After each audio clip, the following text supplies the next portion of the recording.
All right, ladies and gentlemen, we are back. And we are here with the opener for week number 6 of the UFL season. And boy, we got a great battle to kick things off to start week number 6. Both of these teams coming into this game are 3-2. We've got the Arlington Renegades, who blew a big lead at home to the DC Defenders and lost when they should have won that game at home. But they fell to DC at the very end and fell to 3-2. They now have faced up to an opponent that may prove to be just as tough. The St. Louis Battlehawks, who, as we witnessed last week, came back and were able to take down the Michigan Panthers. So, it's the Renegades and the Battlehawks. One of these teams will improve to 4-2. The other will fall to 500.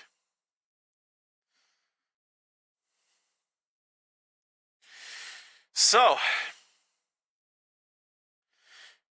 that said, let's jump right into it. Arlington's got the football, and they just picked up a gain of 9 on a pass play.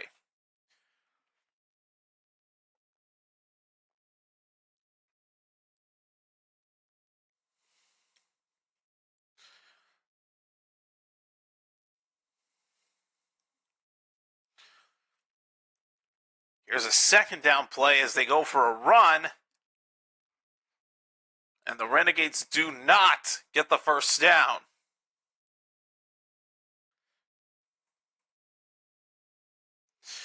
So it's a 3rd down and 1 for Arlington as they are at the St. Louis 45.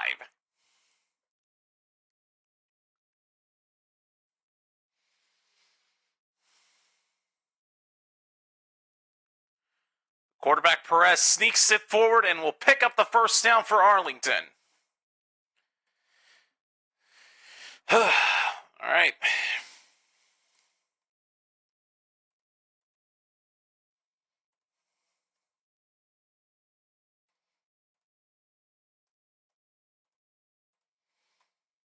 All right.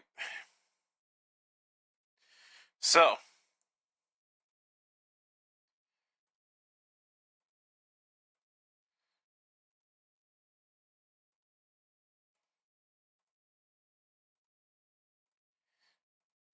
first down for the Renegades. Flag is down. Perez throws. Pass is going to be caught.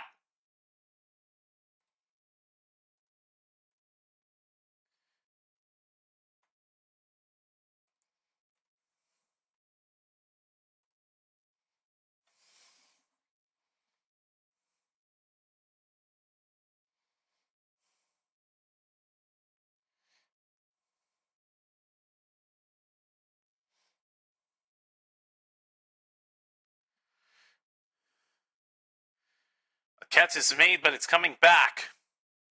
Illegal shift on the Renegades.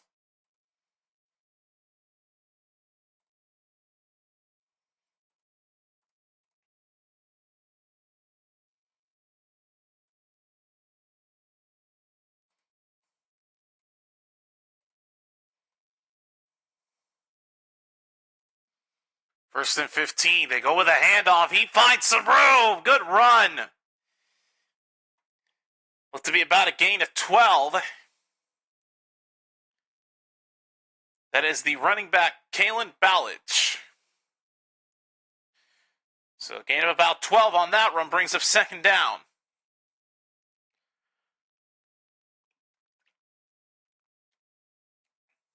All right.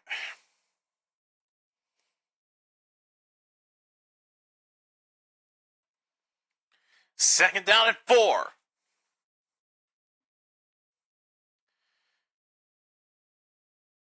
They fake the reverse. Ballage takes the carry and will be just about a yard shy of the first down. That brings up 3rd down.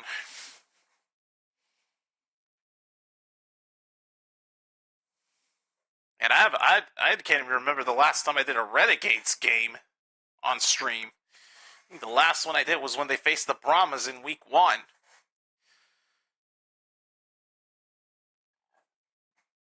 Third down and 1. They push through and they will get the first down. Day Hunter moves the chains for the Renegades.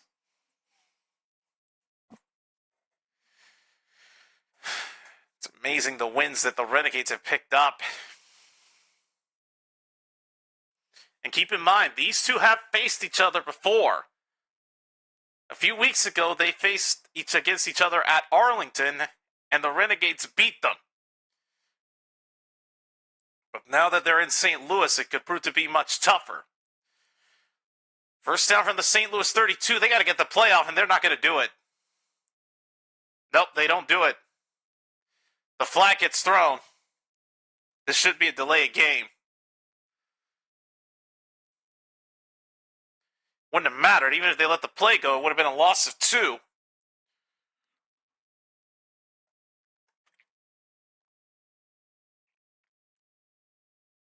Doing the do, baby. Or I take that back. I guess it didn't work out in St. Louis's favor. They jumped offside, so it was a free play.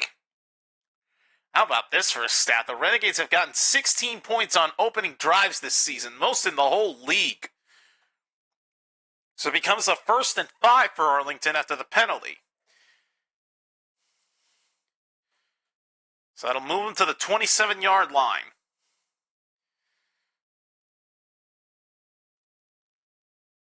Perez, hands off. Oh, and nowhere to go for Ballage as he will just take a step back. Loses a yard, 2nd down.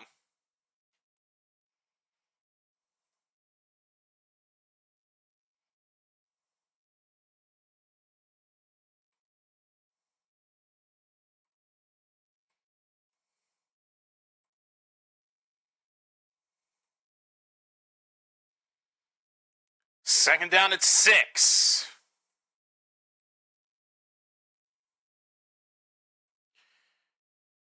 And they're going to whistle this one dead as we have flags all over the place.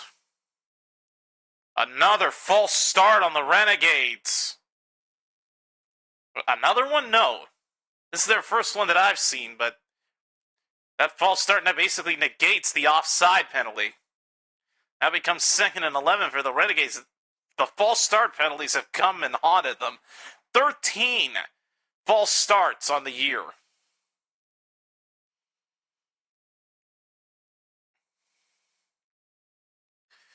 Second down and 11 from the 33.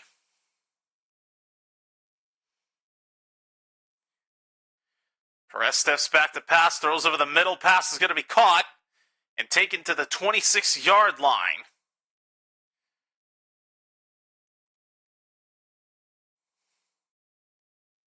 Catch made by the tight end, Sal Canella.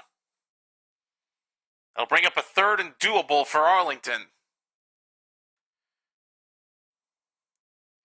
This now raises now with them being on the road for this installment of the battle, it's going to be a much tougher task.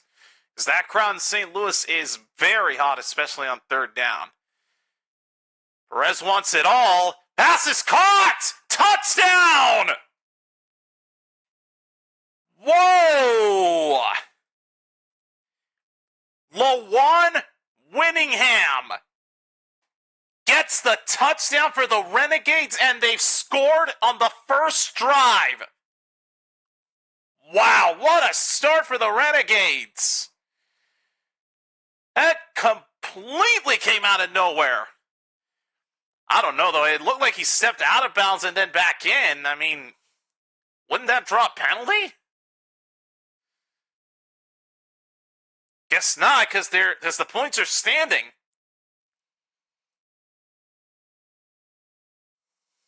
Now the officials confirmed it is a touchdown.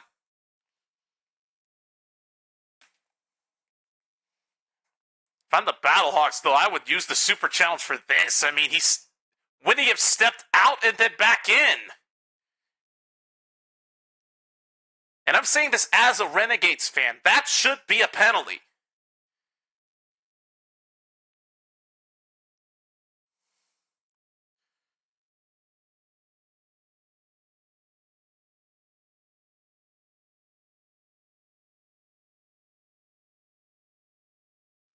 Yeah, that's what I figured. It hurts that the points get erased, but it's the right call. Whittington stepped out and then back in when he made the catch, so that results in an incomplete pass, so it's 4th down. At least I think it was 4th down. Yep. So, no touchdown. They're instead going to have to go for a field goal. I mean, again, it sucks that the 6 points get erased, but it was the right call. They had to take a look at that. I mean, I figured that would have drawn a penalty any day.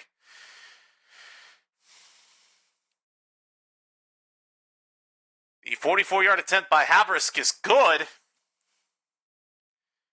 but they whistle it dead. Oh boy.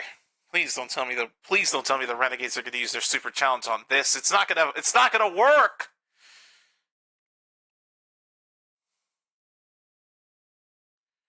Don't do it.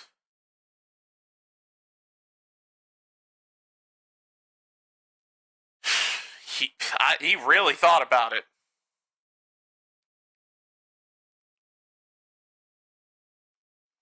It's just not worth it. Don't use the super challenge this early in the freaking game on a call that is just no point in even challenging that. That was the right call. It was necessary to overturn it. No need. No need to take another look at that.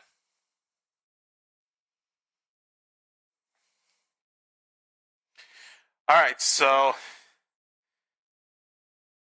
here's the field goal try by Lucas Havrisk. 44-yard attempt to put Arlington on the board to at least try to give him 3 points.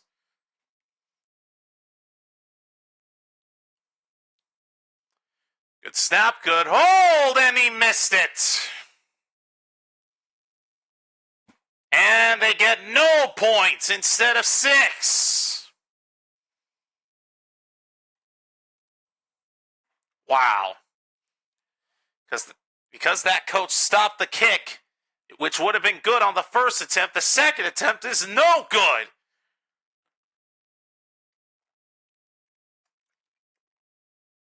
Great. So after that whole sequence of the touchdown getting nullified and the field goal not counting because of the Renegades coach, they get no points on their opening drive, and the Battlehawks will take over. Unreal.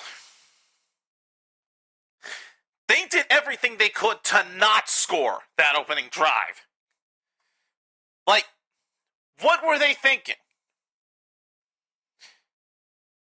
I don't know why the head coach of the Renegades considered challenging. He didn't end up doing it, but why would he consider it? He freaking stopped the field goal try and it didn't count at first.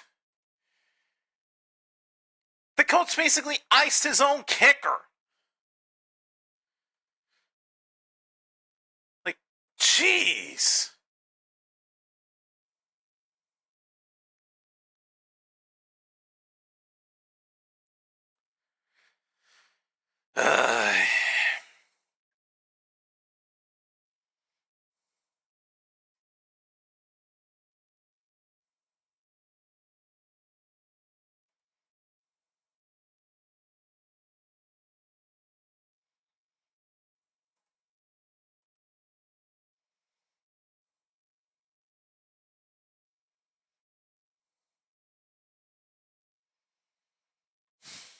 Yeah, I've got nothing else to say. Like, the Renegades just screwed themselves out of opening drive points. I mean, the touchdown getting nullified, yeah, it does suck, but that was the right call. But the coach stopping the field goal try and basically icing his own kicker just to have it missed the second time around. I will never understand that. Ever.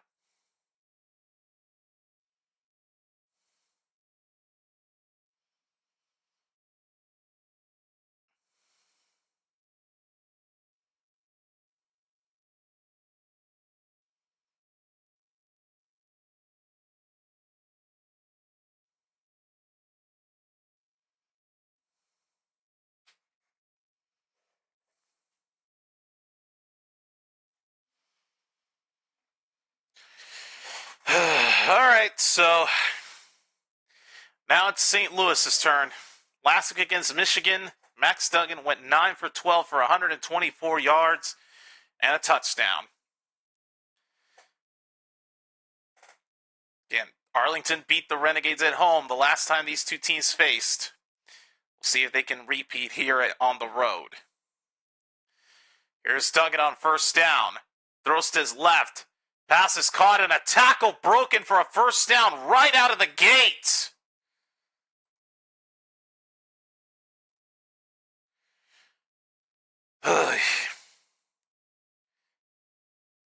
Catch is made by Jacour Pearson. First down, Battlehawks.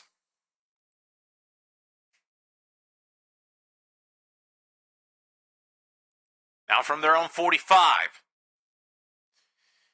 They go with a handoff this time, and they don't get much. Gain of 3 at best.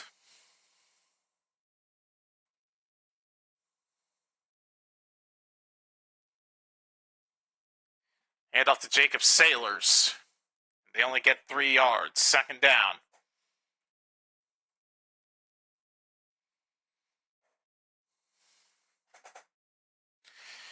All right. Second down for the 49. Duggan, under some pressure, is able to get out of it. Hit as he throws it. Tipped in and complete. And Dorn, number 46 of the Renegades, was so close to picking that off.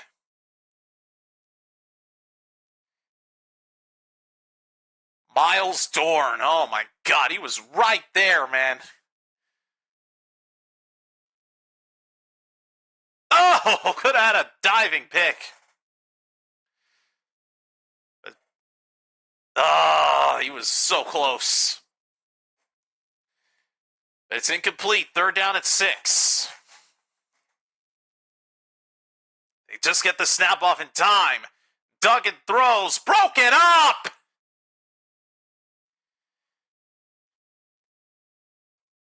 And the Renegades get themselves a stop after missing that field goal.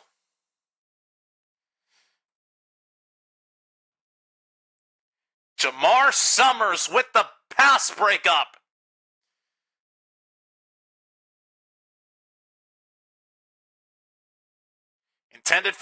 Pass intended for Pearson.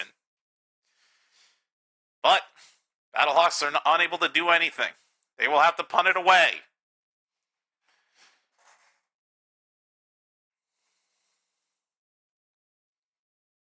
Kick going back to Arlington. Takes a bounce, and the Battlehawks are unable to keep it out of the end zone. It goes in for the touchback. Boy, they tried.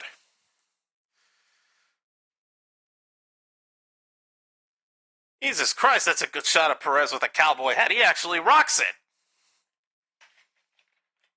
Boy, this Renegades team actually looks sick in cowboy hats.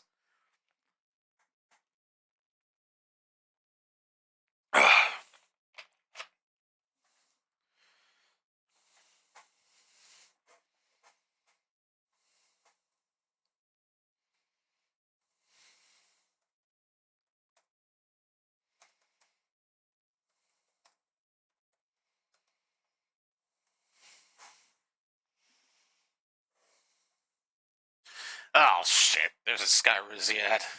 Lord help me. Makes you wish this Mountain Dew was bleach, if you know what I'm saying.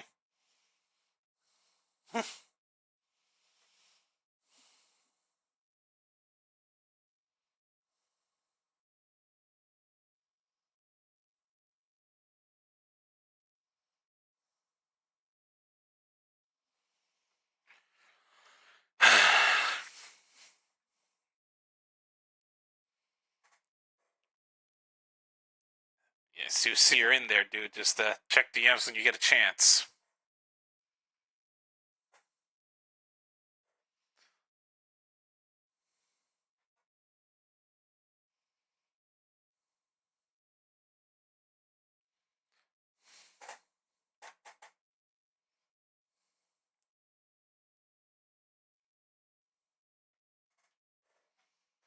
Yeah, you know that's gonna be next.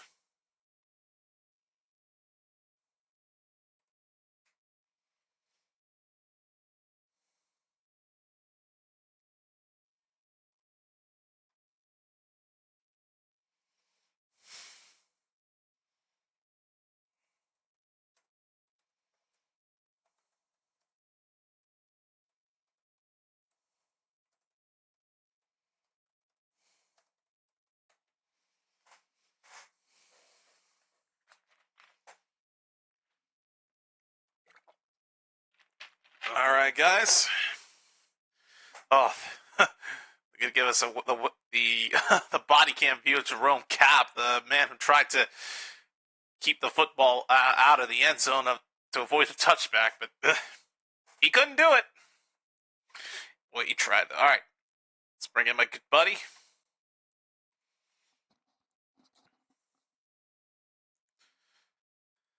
Okay, there we go. Perfect.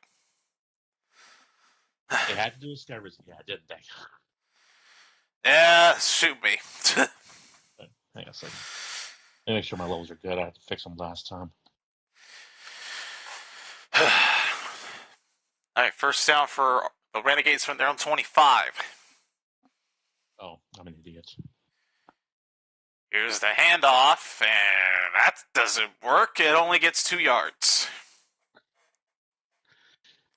You're going to hate what I'm about to say. Try me. Tonight, I have to be a cock. Figured. Because of the XFL record. Yeah, because of our whole conference thing. Here's Perez on second down. He throws this right, and Day Hunter can't get away from the tackle, and is going to go backwards. Ugh.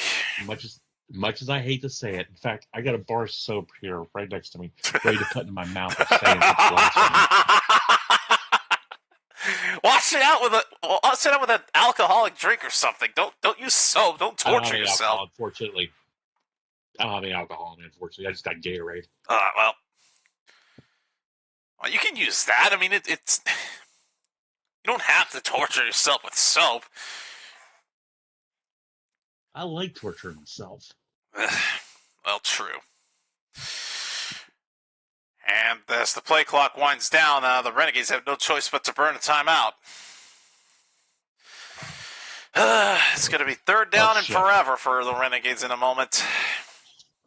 I got to charge up my mouse. Damn. I can't use my portable battery anymore because it found out the damn thing's been recalled. Oh, really? Wow. Yeah. The same battery I use for my job, because my phone will die in like an hour otherwise.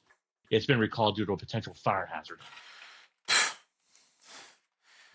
Well, it sort of makes sense. I got another one being sent to me. Well, fair point. I mean, the case on it's already cracked, so I guess it's the battery starting to bulge out. Right. You might take a picture. I'll send it you on. Amen. Turn to Gundam. Long live the Renegades. Right there with you, buddy. They didn't last well last week. Yeah. I will admit sadly. that was pure luck. Y'all got really lucky. Like, the odds were for them, or in their favor to win, and they just had to pull a Falcons. Like, fuck. The opportunity was right there because, are the Brahmas in the USFL conference or the XFL one? No, Brahmas are XFL. They're XFL. The only one team that would be confusing is the Houston Roughnecks. Yeah, Roughnecks are the USFL. That's right. Well, then again, it wouldn't make sense to put 5 in one conference and 3 in the other. Yeah, just call it the fucking Gamblers. Wait, what the fuck? Oh. It said my caller disconnected. Anyway, there's the battery. Oh, Jesus. I can see why it got recalled. Like I said, I didn't know why it cracked like that. I just know it's like, oh, fucking rear's cracked. But I think the battery's expanding. I haven't had any fire issues. Oops. And this thing worked out for me a lot for my job, for MagFest, for all the times I record videos. And when I did that F&B video for the stream, and I've never had any issues with it. But they did a voluntary recall, and I'm thinking, you know what? If they're going to give me a free battery and replace it, why the hell not? I'm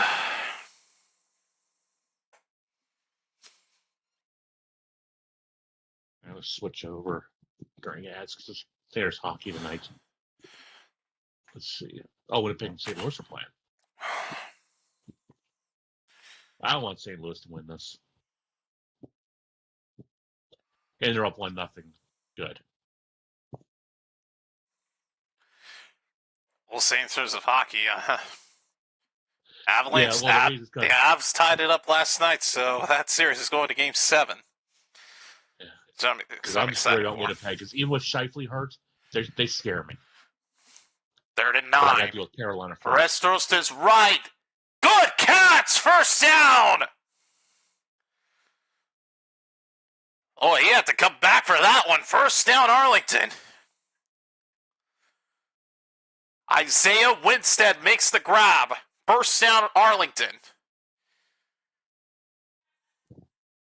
Was a bit slow to get up after that play, though. I gotta switch back. Still, great catch. And he's on the sideline now. Isaiah Winstead has been a productive man, over 21 catches for over 200 yards on the year. Here's a run attempt through the middle on first down.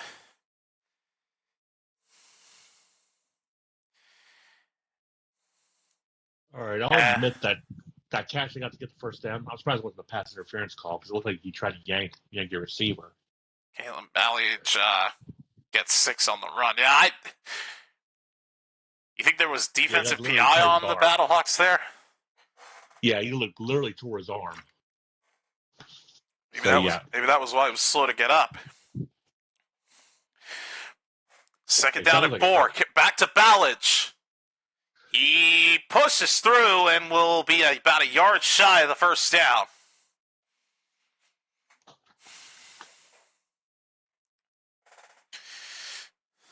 All right, let's get out of this.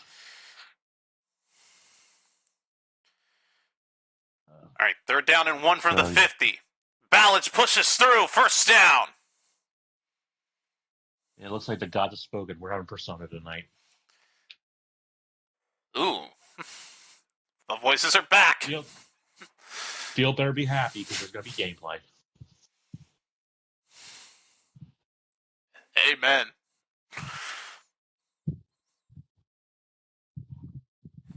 That's my response. Really, JC? Amen? How dumb am I? All right, first down from the Battle. Did you say that? I don't see it here. First down from the Battlehawks, 47, and flags are down as there was some flinching. I think the Renegades got caught false starting. Yep, 14 penalties now of that same category. And the Renegades have struggled with those false starts.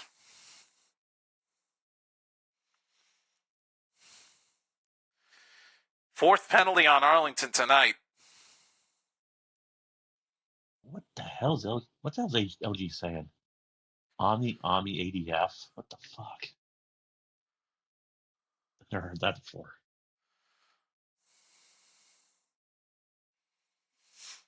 First down and 15 now, backed up to their own 48.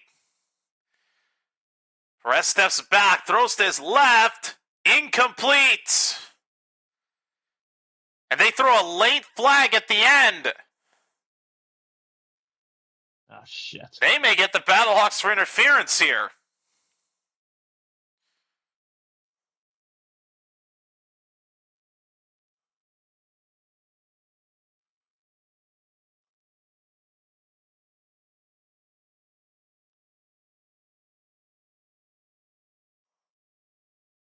I lose you? You shouldn't have. Okay. I thought I muted everything. I was trying to watch a clip on my laptop.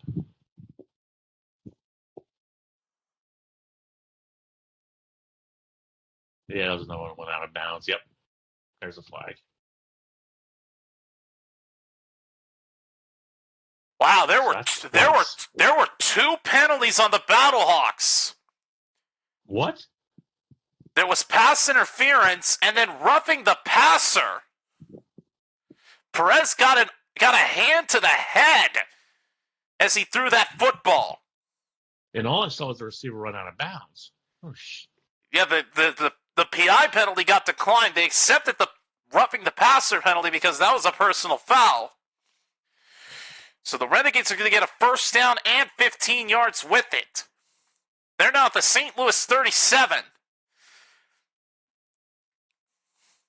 On first down, here's a pass attempt by Perez if he can get it off, and he can't. And the ball comes out. He gets sacked. The ball is loose. Who's on it?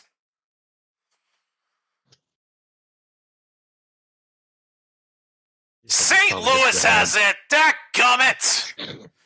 God. I think we cursed you. I swear, if we lose to St. Louis, we beat them before. Oh my God, you may have jinxed us.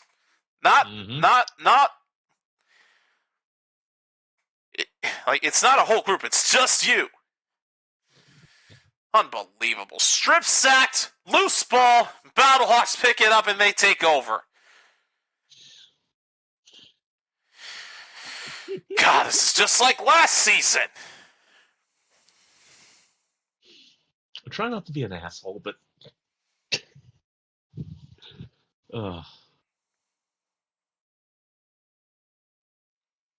hell, I might one-up Good X in the Asshole Hall of Fame today.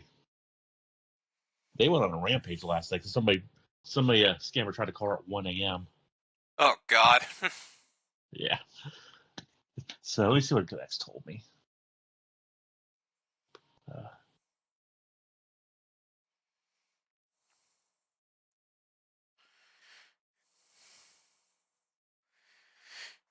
Reflecting on how I acted last night, I realized something. It wasn't enough. So instead of 1 Nick Cage fact per hour for 10 facts, they're getting 30 Nick Cage facts, 1 every 30 minutes. Jesus. You know. Oh. The ironic thing is that I streamed the same matchup over a year ago. Last year, oh wait, hold up a second. Arlington used the super challenge. Yep. Mm-hmm. Did they think maybe that there was? Nah, I knew it. They weren't going to get anything to go their way after what they attempted earlier. Let's see. Nope, it stands. First down, St. Louis. Maybe they were trying to challenge the fact that there was another roughing the passer penalty, but I just didn't see it. Nope, he still had the ball. There's no roughing. Nope, he still had the ball. It came out as he got hit. Yep. So it was a legal hit. See, I may be pissed that they turned it over, but at least I don't get upset. At least I don't think anything that favors my favorite team. At least I look at the calls with no bias. So here's a first down for St. Louis. They try a handoff and they do not get anything. Maybe a yard. That's going to bring us to the end of quarter number 1. Steve is holding that fucking challenge flag like it's his favorite blanket. Well, they've now lost it, I think, for the rest of the game. They did. So, the challenge does not go their way. They're down to 1 timeout left in the half, and they cannot challenge a thing for the rest of this battle. But as I was Well done, saying before the Super Challenge was discovered, I streamed this exact matchup, Renegades at Battlehawks, last year. And it was actually a close one. Towards the end of the game, it was tied at 24-all, but the Battlehawks won it off of a field goal at the end to win it. So it actually turned out to be a lot closer than I anticipated, mainly because I knew how much the Renegades were going to suck. Well, at least you didn't suck as bad as we did.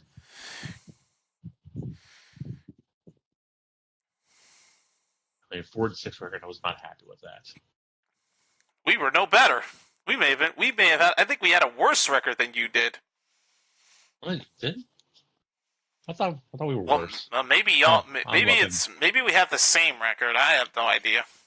I'm looking. I'm gonna go ahead and pull up my channel here and get rid of some glitched streams that will never happen because thanks to the internet being a bitch. Oh my God, you're right. Yeah, we did. You're 3-7. Yeah, we did worse than y'all did. I retract.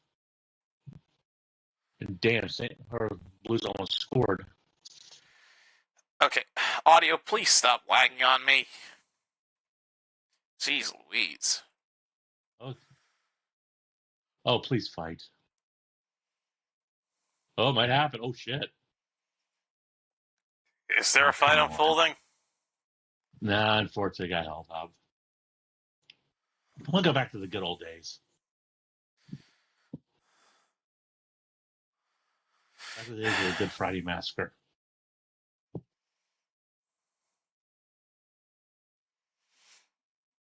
Or if you ever watched the movie Slapshot, something similar to that.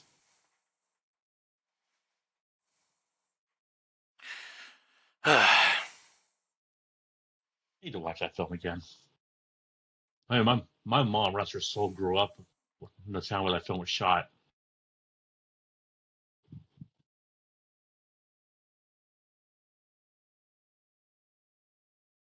In fact, I need to go back up to Johnstown again soon.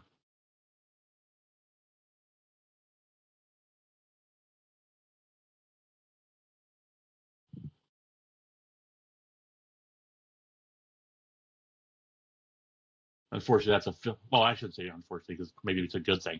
That's a film that will never get remade.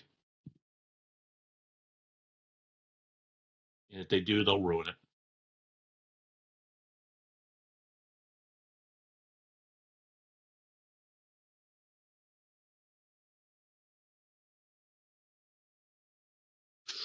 Oh, that was close.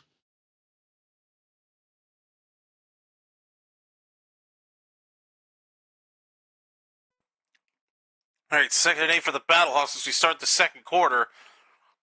Hand off to Sailors. He gets a block and he'll only pick up 3 yards. Well, actually 4.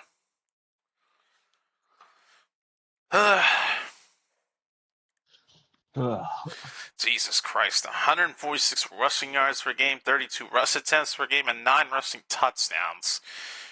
They don't call them the Knights of Colombo for nothing. They're all those stats are all the most in the UFL.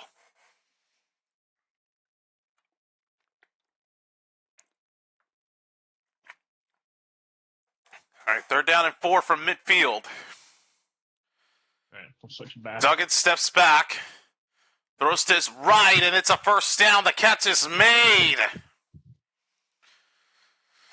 Let me guess, Hakeem Butler.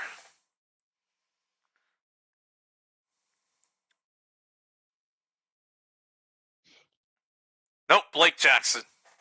Still a Battlehawks first down.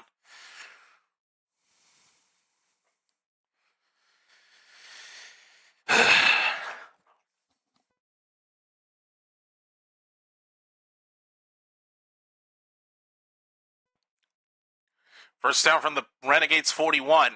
They just get the snap off in time. Duggan's going to go deep, and it is going to be caught but out of bounds. Hakeem Butler tried to make the catch, but he was out. Incomplete second down. Let's see, did Butler step out?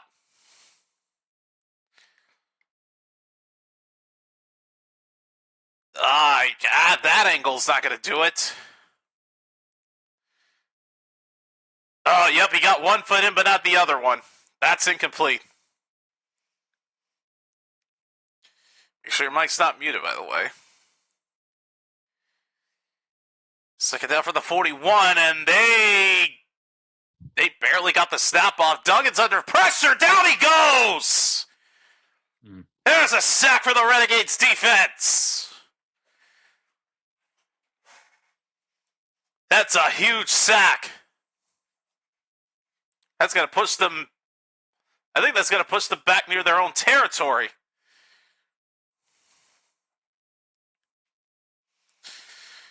Now it becomes 3rd and 16.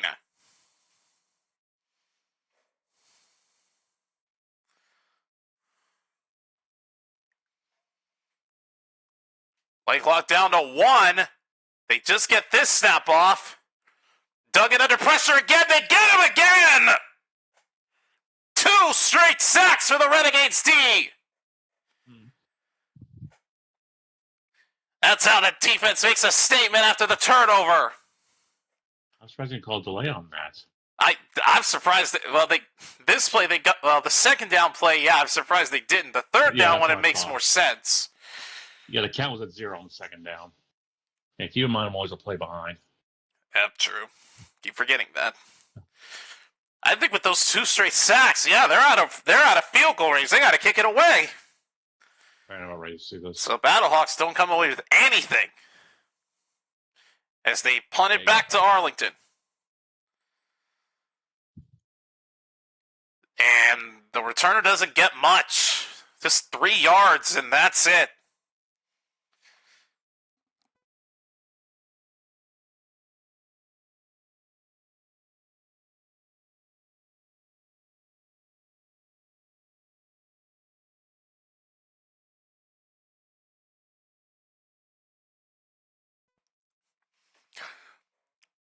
Okay, really?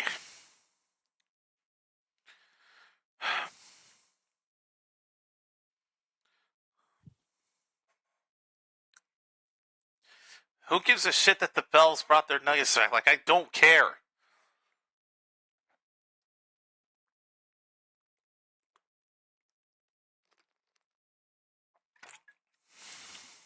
Fucking hell.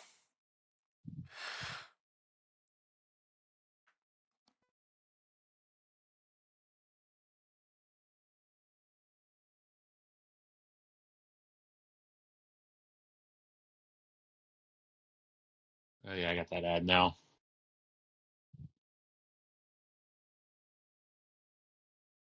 So they got influencer thoughts doing ads for them.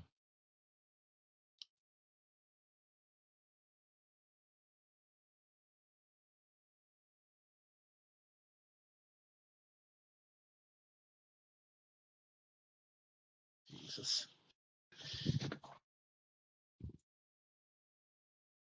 Next thing they'll bring back the Bell Beefer.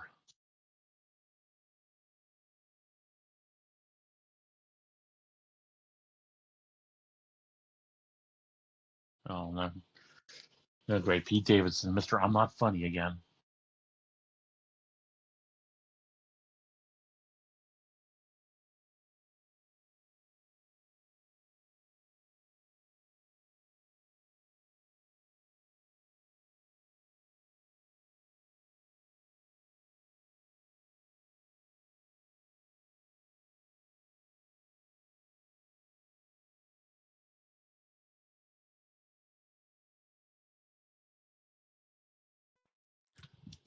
Like I told you, DMs, I don't know if I'm going to be home in time for the week. The 4 o'clock game? The week closer. Yeah, sorry about that.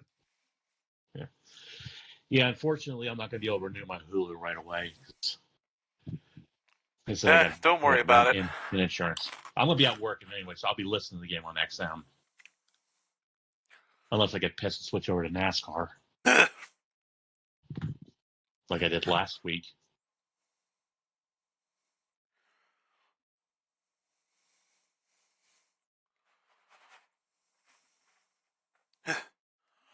That's what channel what XM channel they're broadcasting them on. They're probably on ESPN Extra. Oh, wait. All right, first No, they down from won't. the 14-yard line for the Renegades. A handoff that does not work. Yeah, they're not. It's not going to be on ESPN Extra because 4 o'clock on Sunday is the Miami Grand Prix.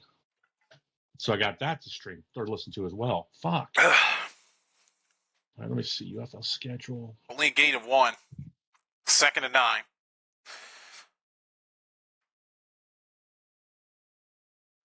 Oh, it's going to be on 83. Okay. I don't have that saved on my presets. 2nd down and 9. I thought that was 800's Balaj. 2nd and 9. Perez hit as he throws passes incomplete. Fuck. I may have a problem. My game's on Flizz says channel 380, which is a web channel. I mean, granted, I can use my XM app on my car because I have an Android Auto device. But the last time I did this, they didn't play the game. They played some stupid beach volleyball shit. They better not fuck up again. 3rd and 9 from the 15. Perez throws. One hand grab is made by Balaj, but not even close to first down yardage as he only gets 3. Gosh. Nope, so I put first down by mistake. No, it's 4th.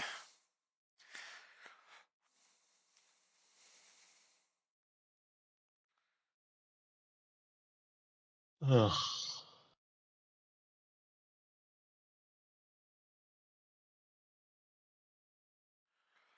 Here's the punt. A flag is down. Returner takes it near the 40-yard line.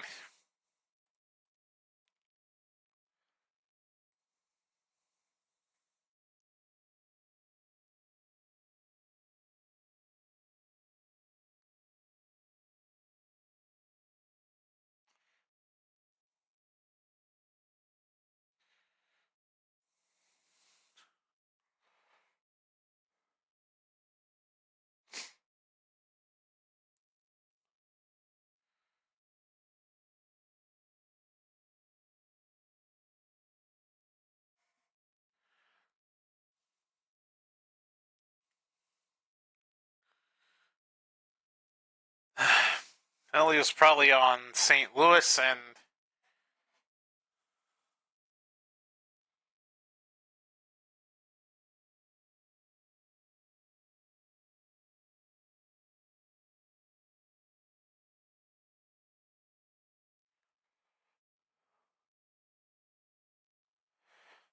whatever the case may be, it's a first down for St. Louis.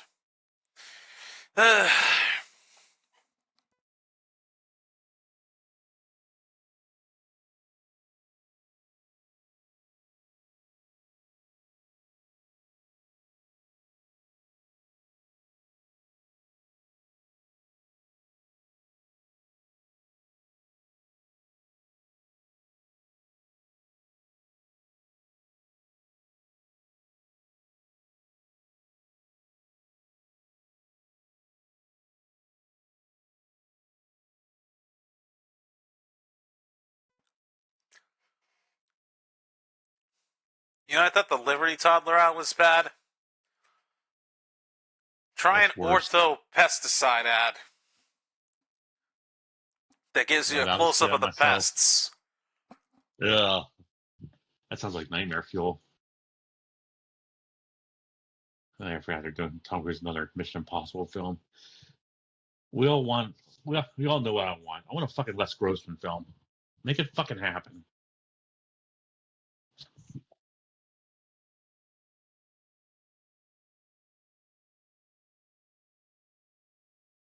Yeah. Yeah, yeah.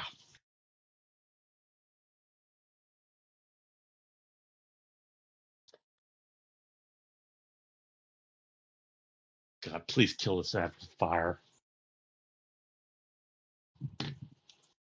And with that, I'm switching over to my phone for the game.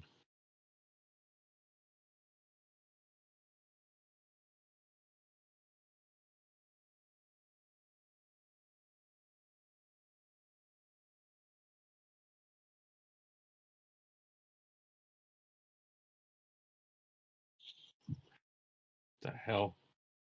Oh. By the way, I did finally try that. I tried that Dr. Pepper Blackberry you mentioned. Did it go well? To me, it was almost like drinking bubbly. Ugh. Yeah, That is a crazy graphic. So possessions tonight have resulted in 3 punts, a missed field goal, and a fumble. What a game this is turning out to be! Yeah. Compared to last week. Exactly. First down. Here's a backward pass. Hakeem Butler's going to have to try to make something out of it, and will.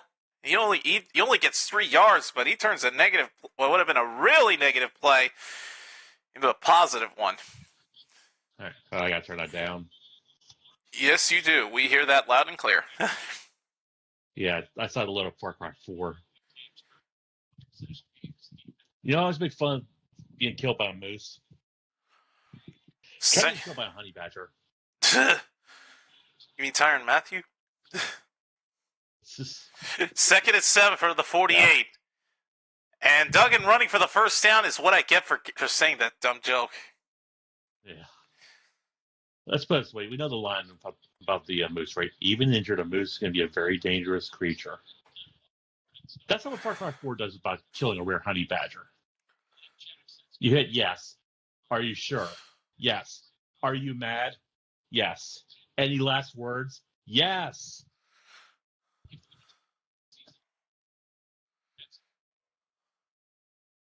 And then starts making jokes of how they're ruthless and they don't give a shit.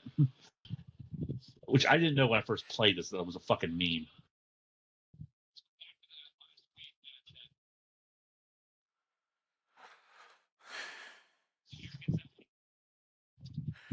Third down and 1, and wait, did they really think that Duggan was short? Let's see. That was clearly a first down. I don't know why they questioned that. Oh, I'm about to see for myself. Oh, never mind. On first down, Duggan runs again. He gets 7 on the carry.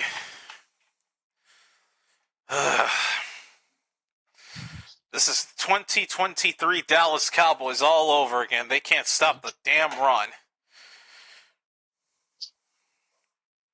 Well, they actually rule it a gain of 5, but the Renegades and the Cowboys are so different but so similar at the same time. Last week against Michigan, Max Duggan had more rushing yards than the rest of the team. 70 for him compared to 56. Duggan on second down has a ton of time. Now running out of it. He's going to run again. He easily has a first down and a lot more. Nobody from Arlington near him. He's going to be tripped up inside the 5-yard line. First and goal, Battlehawks. What the heck? They're going to freaking score. There's no way they don't. They just can't stop this guy.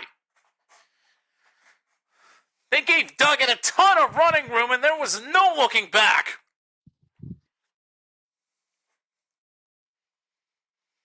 Oh, my God. Completely getting humbled right now. Gain of 1 on the run attempt on first and goal.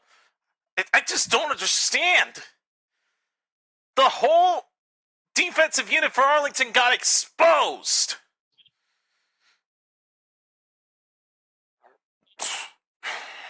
Although he did take a bit of an impact as he got tackled.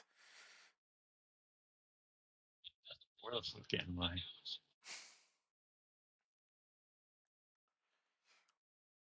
Play clock winding down, and the Battlehawks, I think we're going to have to use the timeout. Yeah, my character's high. Timeout, St. Louis.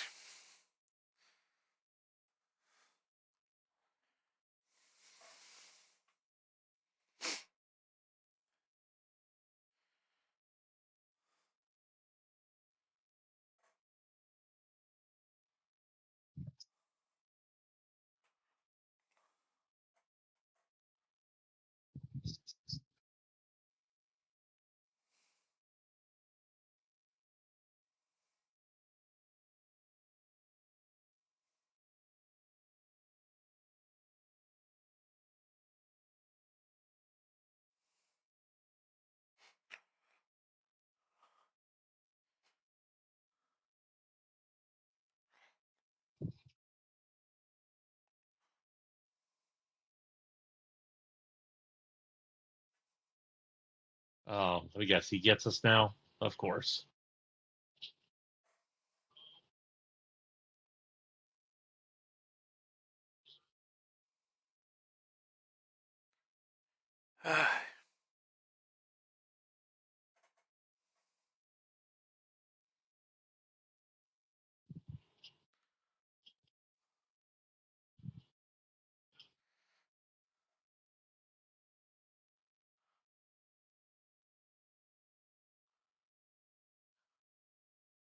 The fuck?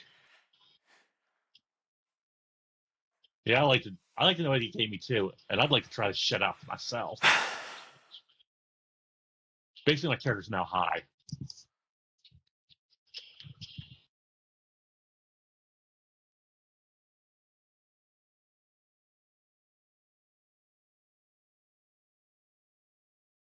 Oh shit.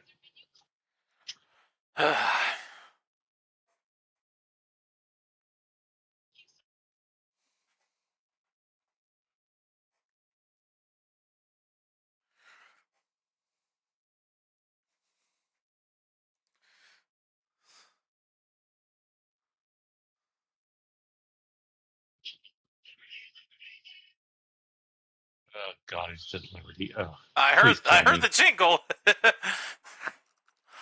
we still hear that in the background.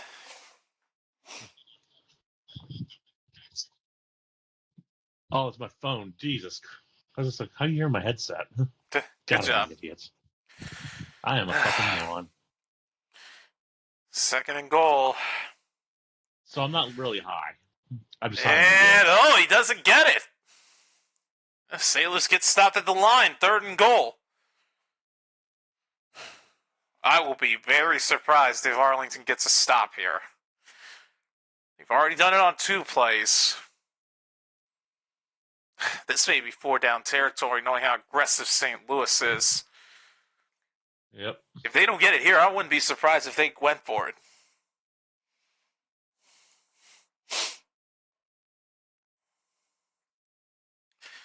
Third and goal. They try a throw into the end zone, and it does not work. Incomplete for Hakeem Butler. 4th down and goal. But knowing St. Louis, I wouldn't be surprised if they went for this. Same. Let's see what happens. Let's see what they end up doing.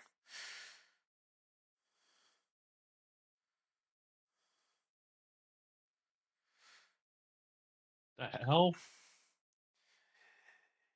Yep, that's what I figured. They're going for it. They're at the 2-yard line, 4th down and goal.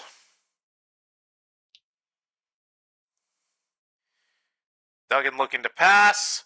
End zone broken up!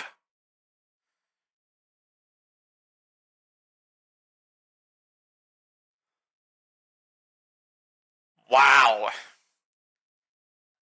I mean, they were at the 2, so I don't know if that necessarily counts as a goal line stand, but Arlington got it. They prevented from scoring. I'd say it counts. Right through the hands of Butler. Again, 2 straight targets for him. He made an incredible. He had an incredible performance in his first game of the season last week, but this time around at 2 targets, not as successful results. So Arlington is going to get it, but they're going to be at their own 2-yard line. So they may be at the 2, but I don't care. That's a goal line stand. Arlington got it.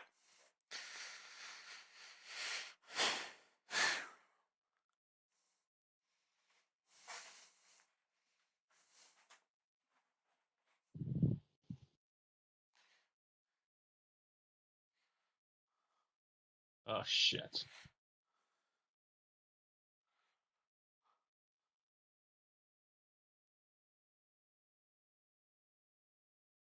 Oh, not again.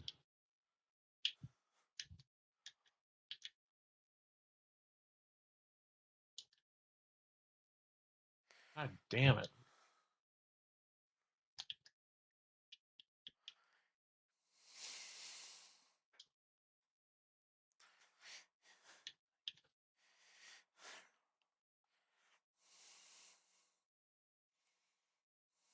Yeah, screw the moose. These two bears are fucking me up.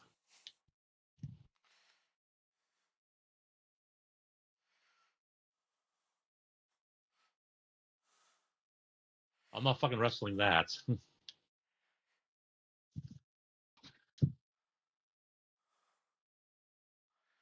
Oh, speaking of the devil, I got the little bastard. Thank God my audio is muted. So I'm officially warned. Mm-hmm. I'm ready. Just mute it. Don't put yourself through that. It is muted. Yep, there's a demon child.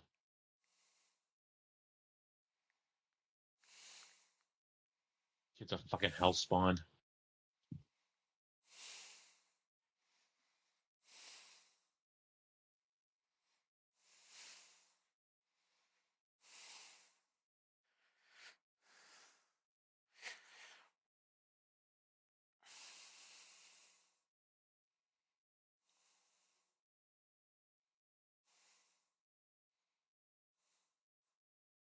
Still can't believe this game's scoreless.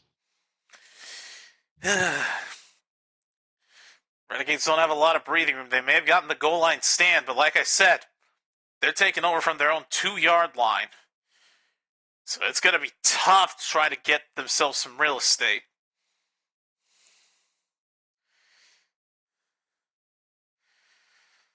So here we go. From their own 2.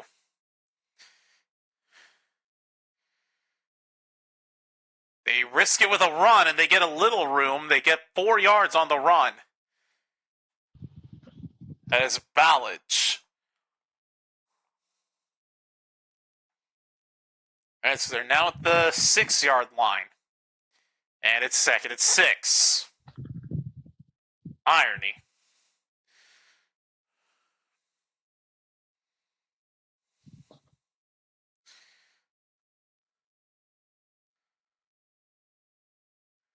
Second and 6 from the 6. Try another run, and that one doesn't do as good. Nothing. Now it brings up a 3rd and 6. And naturally, the Battlehawks sideline wants the crowd to get fired up, because why wouldn't they? God, these road games suck. Especially when you're on the home of these bastards.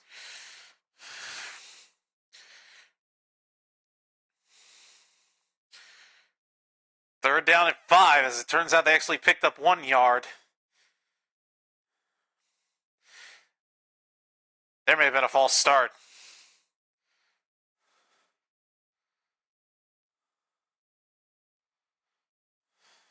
I saw a Renegades player jump. Yep. They back up 5 more. That is now 6 penalties on Arlington tonight. And we're not even at halftime. Now it becomes a 3rd and 10. Golly. That's the 3rd false start that Arlington's had tonight. Like I said, the false start penalties have been their biggest struggles. They're backed up to the 2 again.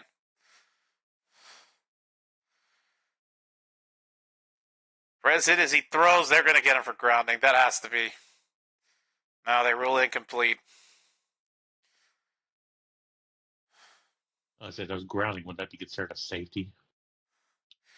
Perez was under duress. The ball was thrown in within the end zone.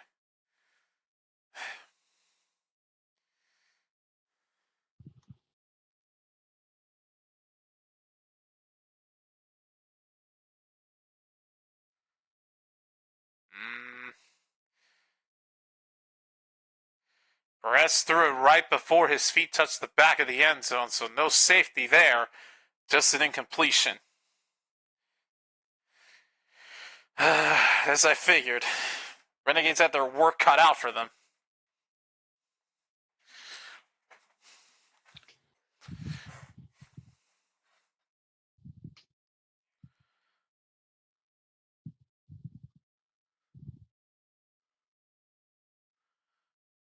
That was close. Jesus.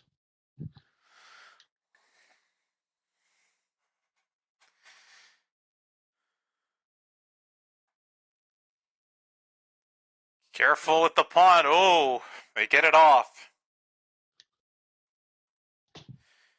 Now, and the returner takes it deep inside Renegades territory. They're inside the 35 of Arlington.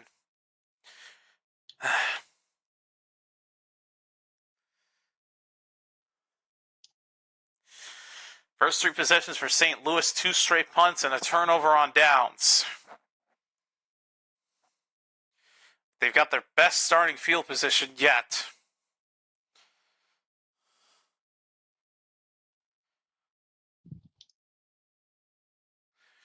The ball's on the Arlington 34. Good Lord. Damn.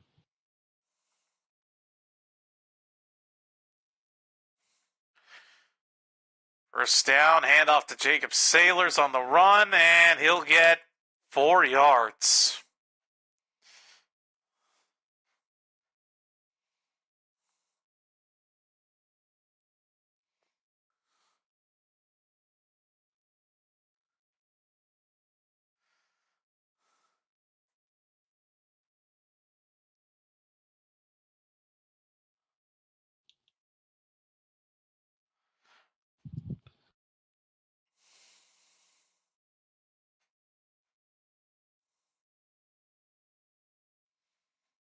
Second and 6.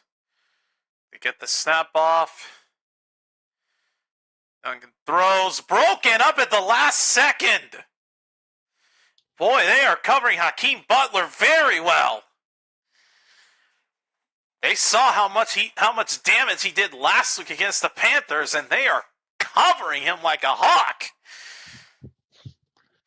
Pun intended. Actually, no, it wasn't. Didn't even know I did that. That takes us to the 2-minute warning. The Battlehawks are going to have a 3rd down and 6 when they return.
Oh, so I can't go there yet.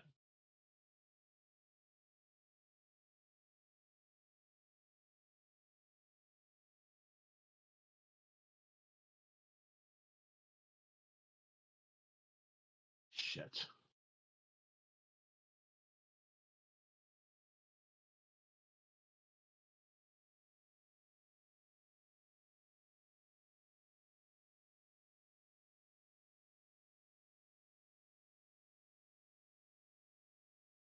Ugh.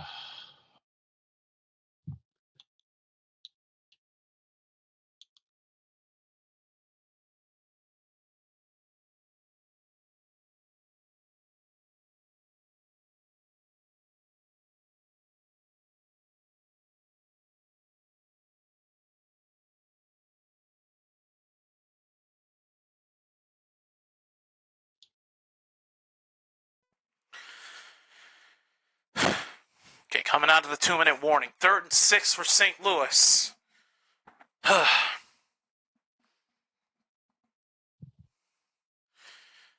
They're coming for him. Duggan throws. Flag is down. Catch is made by Butler for the touchdown. But The flag does come down, though. Butler thinks he's got the touchdown.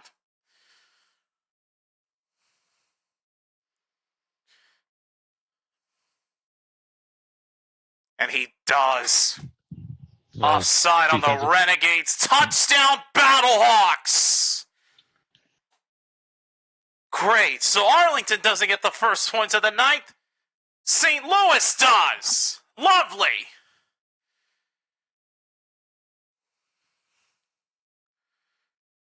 As Hakeem motherfucking Butler fucking Moss is a man. After getting covered so many times earlier in the game, they get a freaking touchdown with that guy. Sounds like you don't like him. On the 2-point conversion attempt, the pass gets broken up.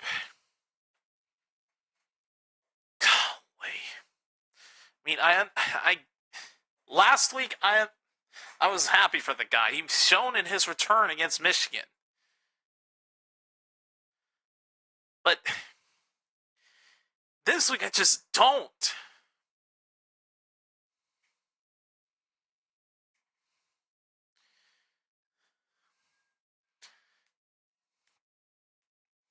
Golly. You should have tried to get both hands on the football, you idiotic defender. Just great. 6-0 lead for St. Louis. In the blink of an eye.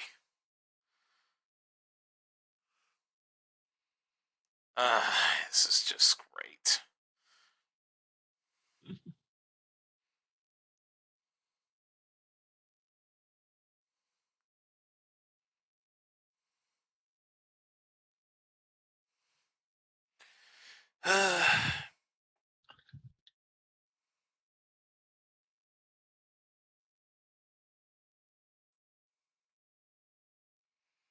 Here's the kick back to Arlington. Touchback.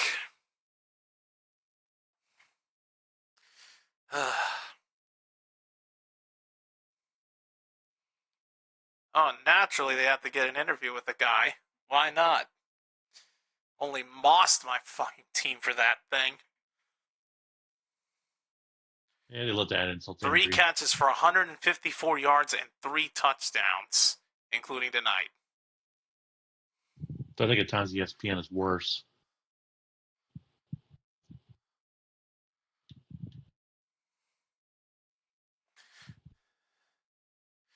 So I believe in terms of kickoff touchbacks, I think Arlington's going to take over from the 35.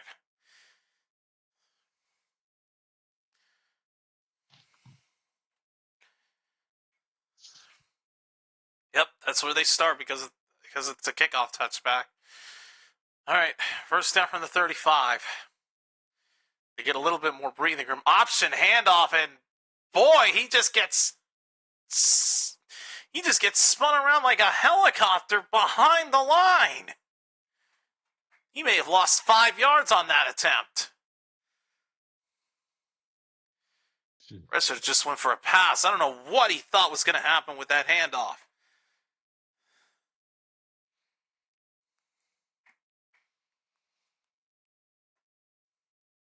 Second and 15, and they get half of what they need for the first down. They try yet another run.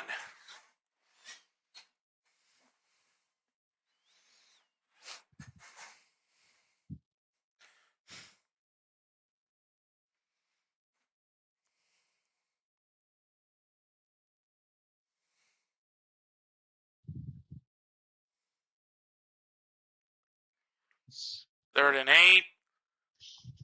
And Perez gets sacked. Everything now going wrong for Arlington as they have to punt.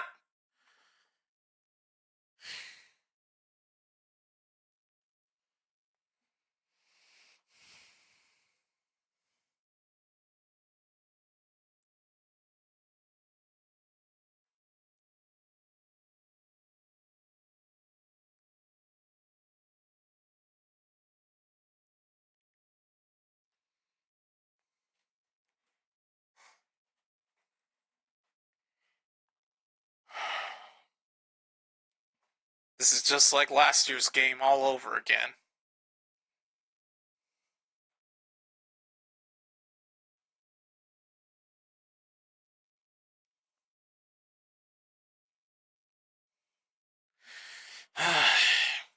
Right back to St. Louis again.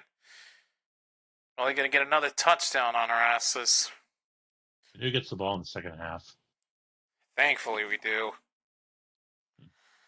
Not that that's going to mean much. They're probably going to...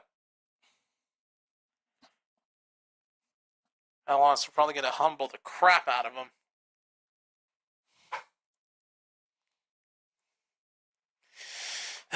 I will say, though, it's still early.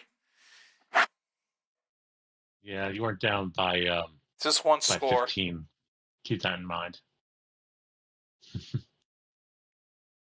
By what? I don't get it.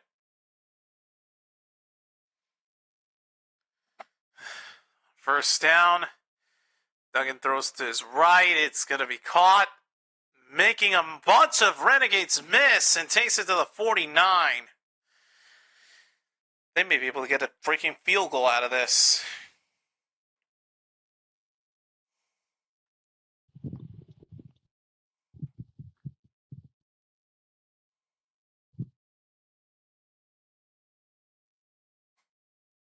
Oh, shit. And we have an injured Renegade.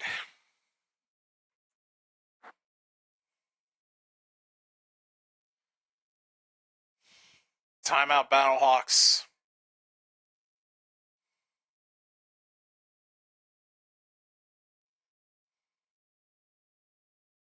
Shit.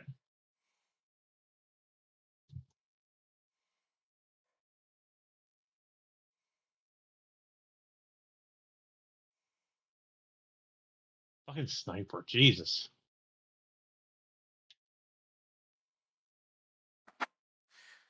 Chris Odom. Defensive end out of Arlington, Texas. Wow, he was literally born and raised in there. Oh, there's the impact. Hit his own guy.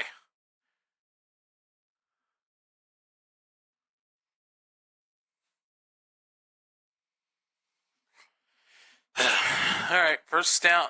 Well, the Renegades have to use a timeout just so they can tend to the injured defender. All right, first down from the 49.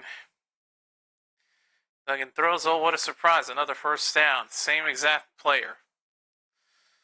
Lovely.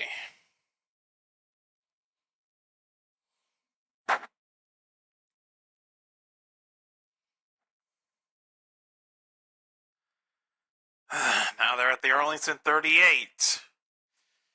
And Duggan spikes it with 20 seconds left.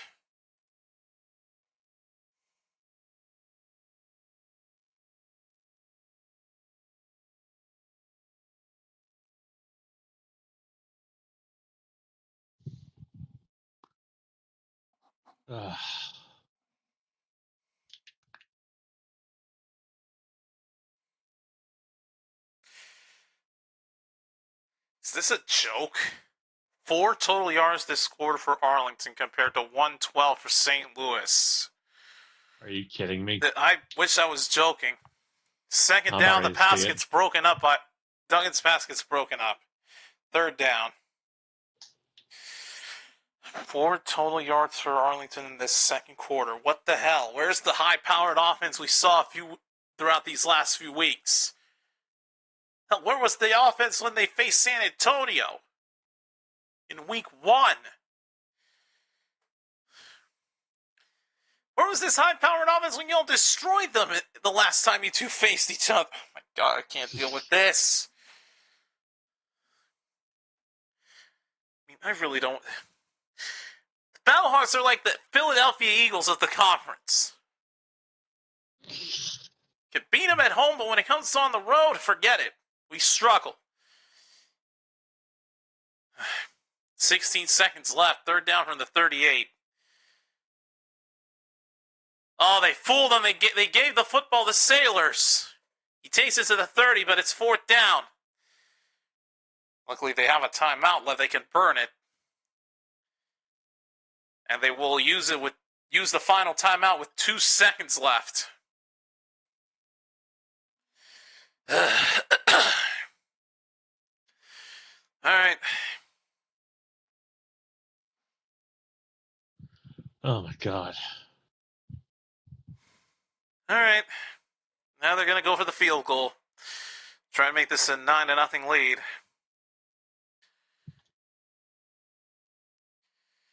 All right, so here comes Rodrigo Blankenship. 48-yard attempt. No timeouts from either team, so he can't be iced. Made all his field goals this season.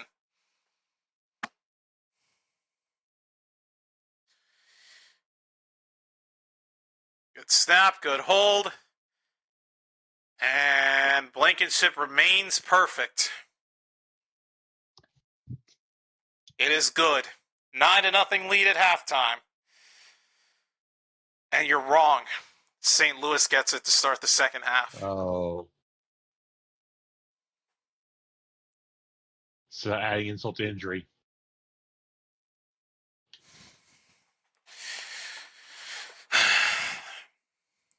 Well, I guess it's not necessarily a 2-score lead, though. It's still just 1. Right. So they're technically still in it, but they're going to have to do something. It's still hard to fathom. 120 yards in the second quarter for the Battlehawks versus 4 for the Renegades. So much for the high-powered offense in my ass.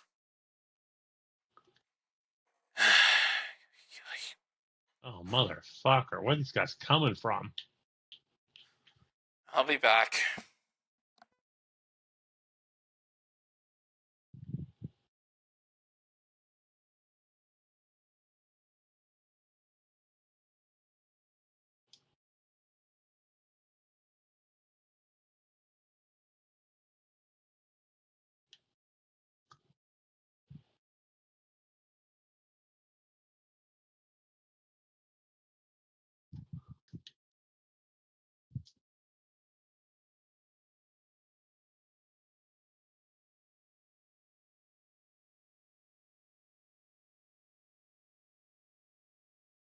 God damn, Jesus.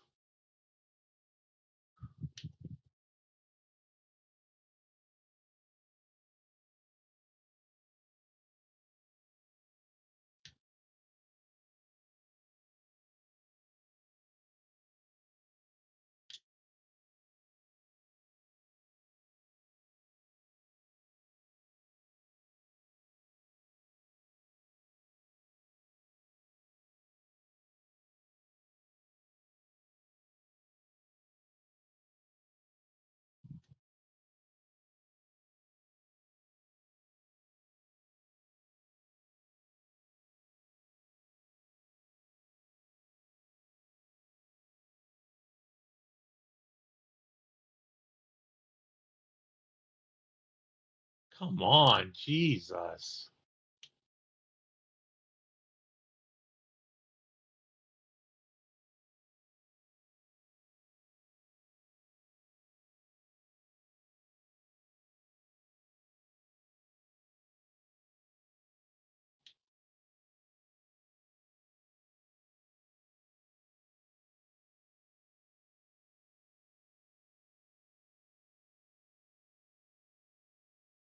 Oh my God.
All right, so second half has already started.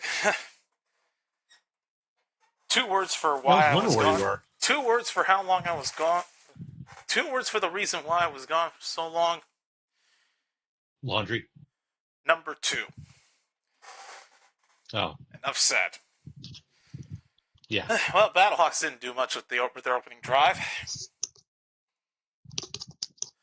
They punted away.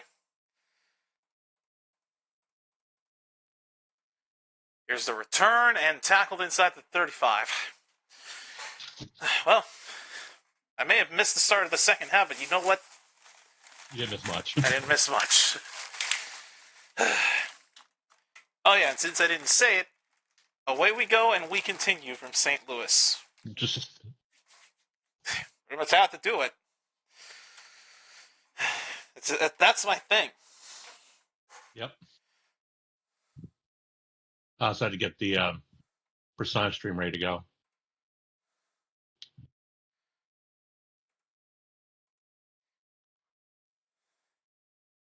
When they say the hardest palace, The hardest palace in the... Oh, God. Lisa's going to go through some torture.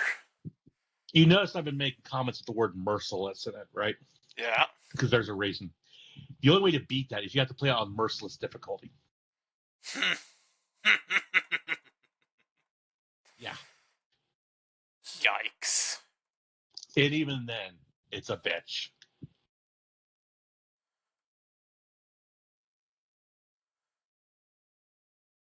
God, is this helicopter going to blow up? Watching YouTube in my background on my phone here because obviously I don't want to watch it on my computer because desktop audio of any kind gets picked up. Well, in any case.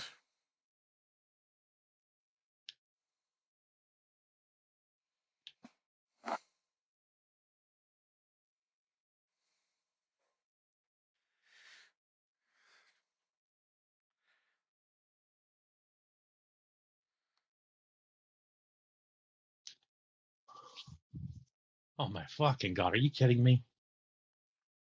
You again, you damn kid? Really? Oh. I was looking at my phone. I didn't even see it in time to warn you. No. Oh, I gotta get the Cheesy Bites pizza from Pizza Hut. Like I feel like that's the competition to the. Well, I guess it's not really the competition of the Crazy Crust, the 4-quarter one that Caesars had. Yeah, the 4 quarters. Yeah, I wish they'd bring that fucking thing back. Please make it happen. Hell, the pretzel crust that's still good that they brought that one back. So at least they know to bring some of the good stuff back, but bring the best stuff back, and you've got our hearts. Oh, you know that'll never happen. True, but it doesn't. It can't hurt to ask.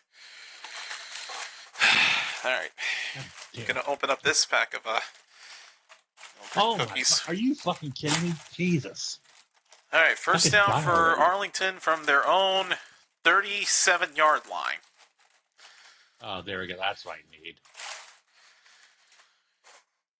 Perez fakes the handoff, throws, good catch, first down. They are off to a fast start. Catch made by Javonte Payton.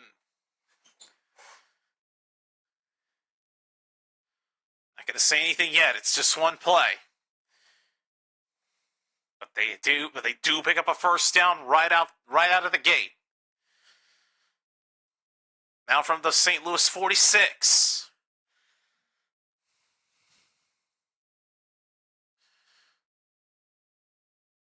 This time they go with a handoff, and Ballage is only able to get 2 yards.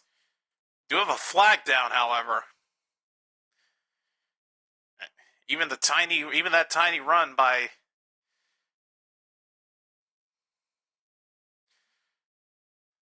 the running back is actually headed to the sideline. Of course the run doesn't stand. When it's not a false start, it's a fucking hold. So Ballage, ooh. He is really hurt on the sideline. What kind of impact did he take? Let me see.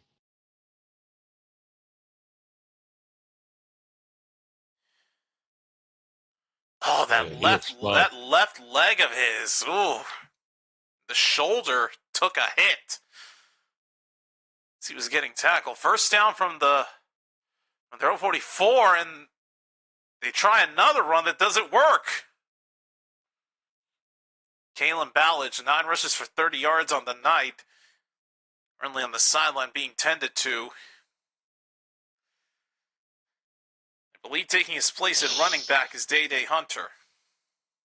Ow. Yeah, that's a big impact. Yikes.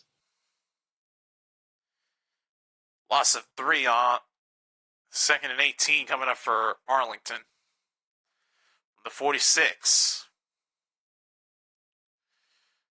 Perez steps back to pass. Wide open. And we'll get about 6 yards.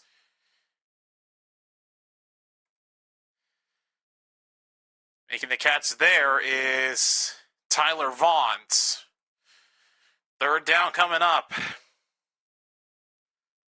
It's going to be 3rd and 12, though.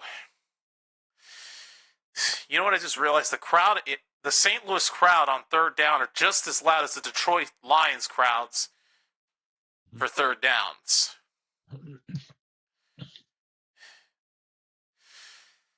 3rd and 12. Perez throws. Picked off. Intercepted by the Battlehawks. And the fucking fuck-ups continue. And understandably, we have a pissed Perez. I don't want to see this. God. Freaking Peyton Jones just picks off Perez like it's nothing.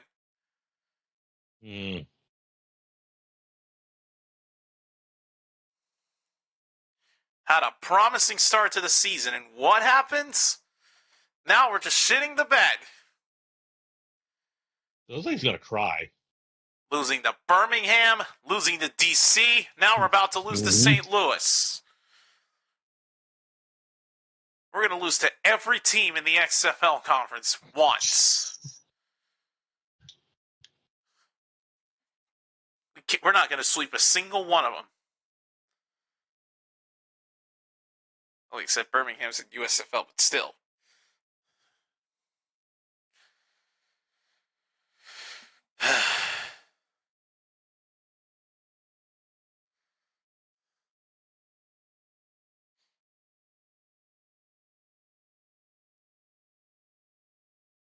Oh, lovely.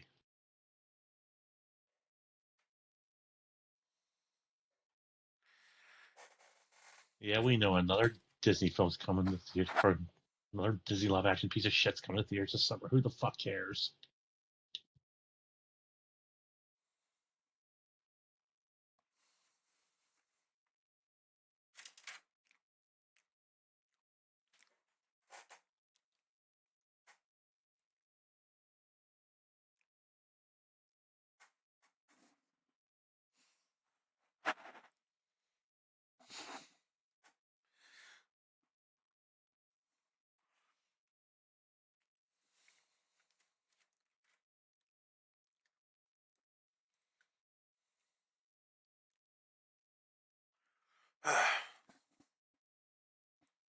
Shit.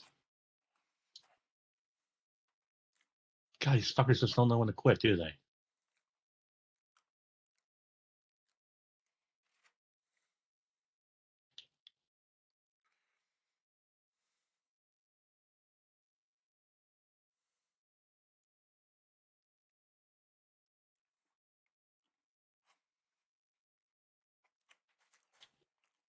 Do we have to look at the pick again? So I told you, they always like do insult to injury.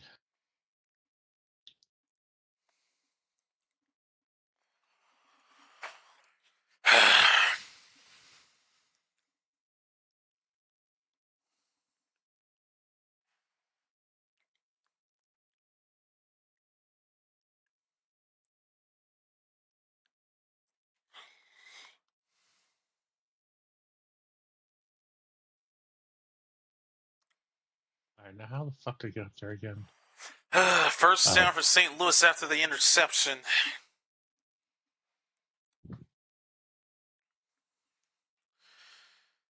Here's a handoff, and he'll get a couple of yards.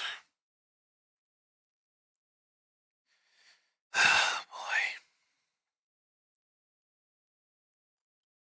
Handoff to Jarvian Howard for 2 yards.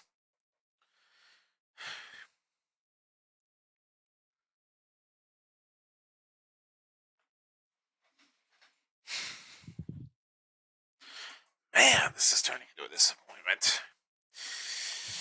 2nd and 8.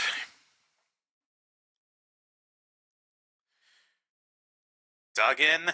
Down he goes! They get the sack! Meanwhile, the running back Ballage is headed to the locker room. Oh, that's not a good sign. Boy, their running game may get downgraded here with that injury.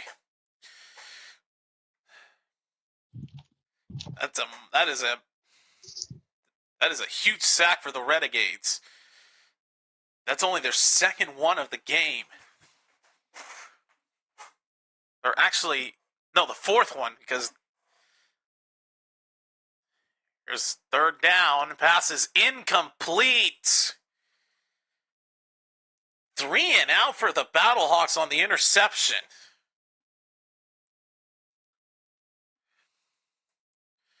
Boy. When that offense makes a mistake, that defense gets pissed off and takes it out on the St. Louis offense because for the most part, the Arlington defense has been able to atone for the offense's mistakes. Force the Battlehawks to go 3 and out, and now they're going to have to punt it away. Punt is away to Arlington.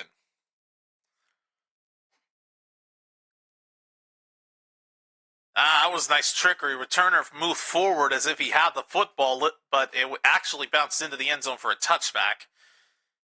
That was actually smart.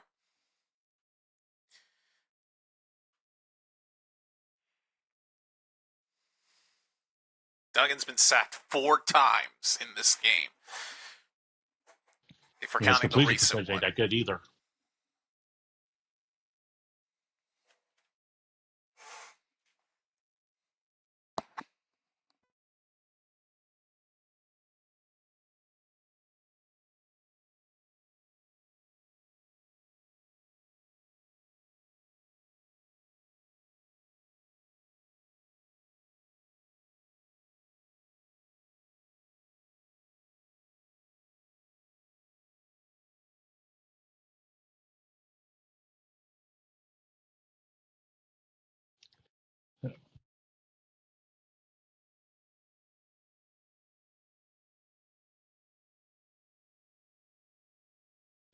Oh shit, I gotta get my bow back.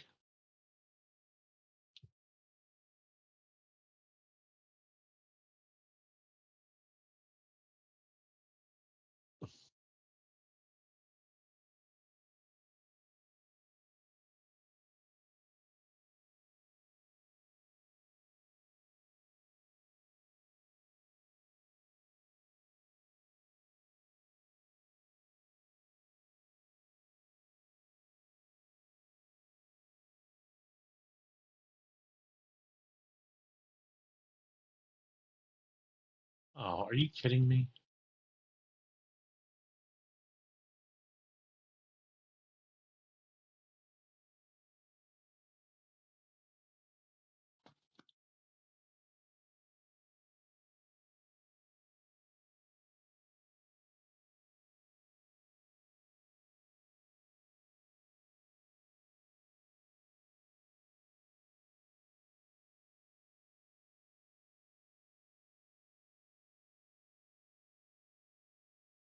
Honestly, now that I'm thinking about it,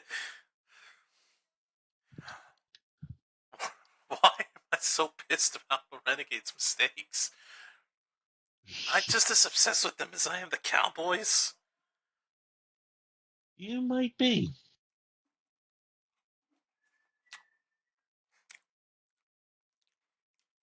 Then again, talking to the same guy that got really pissed when his Defenders lost to San Antonio. That is true. And gets pissed when the Steelers make shitty picks. Even though I did apologize because of the news. But they saved their draft in the second night. Yes, they did. I won't deny that. Okay. First down offense has got to fix whatever they've been doing. Rest steps back to pass. Pump fakes. Pass is caught. Day Hunter makes a move. Has a first down inside the 35 all the way to the 39. Oh, man. Good start for Arlington. But again, I'm not going to get too excited because it's just one play.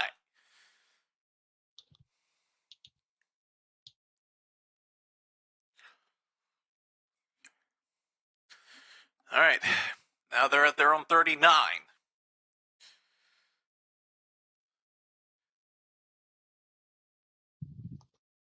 I don't know what they're calling the Star Wars line. And I think the Battlehawks used the super challenge. As I saw the flag thrown.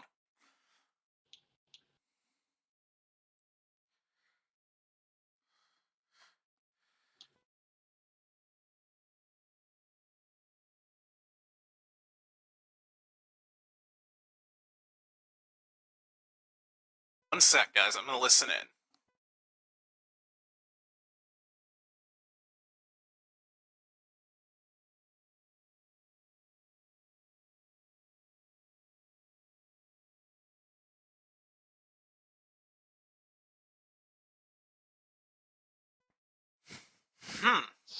So the Battlehawks think that there was an ineligible man downfield on Arlington's part.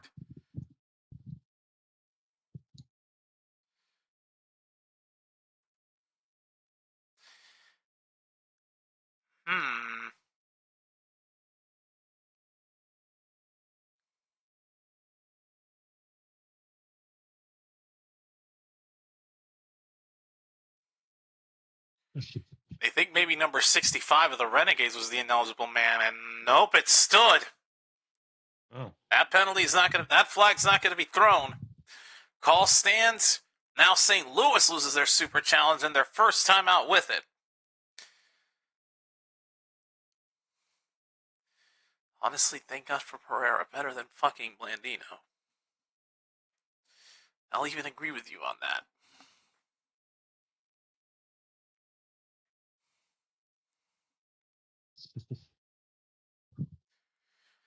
This means now that for the rest of the game, both teams are out of challenges.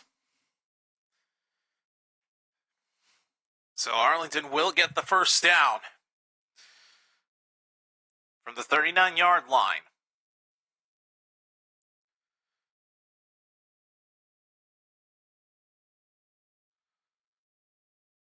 Hand off to Hunter. And they whistle this play dead.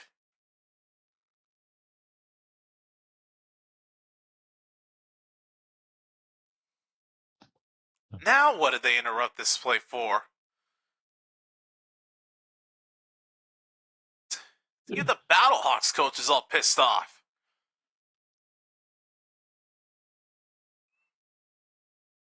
Even Perez is like, what happened?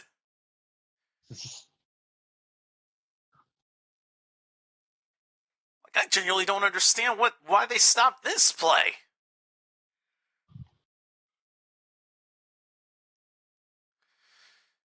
Wow. Pre-game odds, Arlington was a 1.5-point favorite on the road. Over under 42.5. You can see why they put that number for the over-under.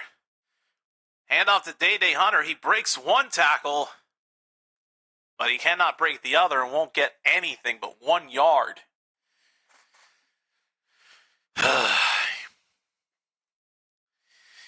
We'll say, though, y'all have got Michigan this week. Yeah. It's at Michigan, too, so that may be a challenging one. It's going to be a tough one. I'm getting worried. All right, 2nd and 9 from the 40. Here's a toss. And number 3 only picks up 3 yards.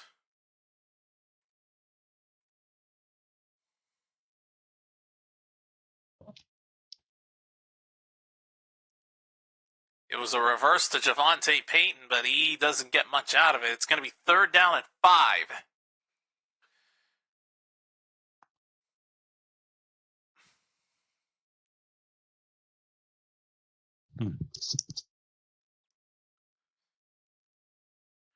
From the 44. Just get the snap off. Perez throws caught for the 1st down.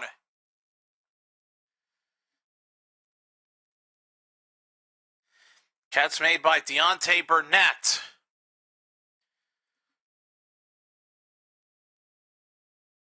Of course they throw a flag. Why wouldn't they? There was probably a false start.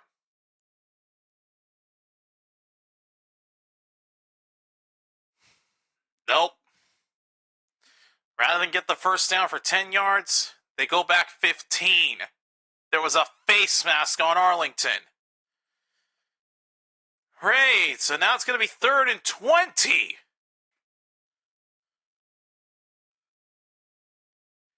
Marcus Minor, number 65, the guy who St. Louis wanted to penalize for ineligible man downfield, has been called for 4 penalties tonight.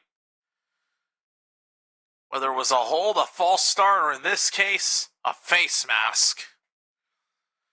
Right, so they're backed up to their own 29 on a 3rd and 20. They really don't want to score anything.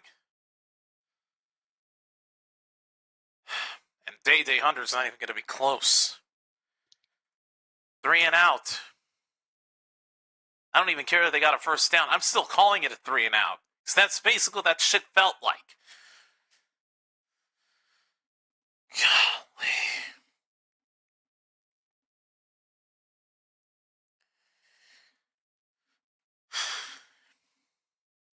I hate the Battlehawks as much as you do. Don't even know why. Hunt takes a bounce. It'll be down at the 9-yard line there. A flag does come in at the end, though.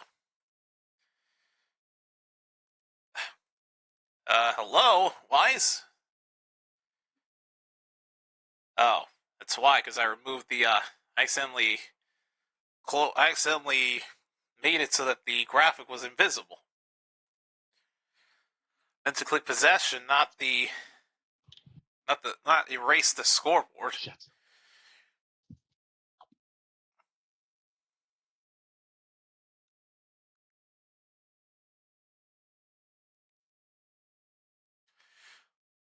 Oh, come on. Holding on Arlington, they're going to have to re-kick. Golly, 9 penalties on Arlington tonight. 9! I just don't understand. They're the freaking penalty boys at this point. God damn it. God, they're going to get to 10 at this point. Here's the kick, and the punter got hit. They're throwing a flag for this one. Here's the return. That penalty's going to be on St. Louis. They ran into the punter. Now, was that roughing or running into? That was roughing. That's going to be a 1st down for Arlington.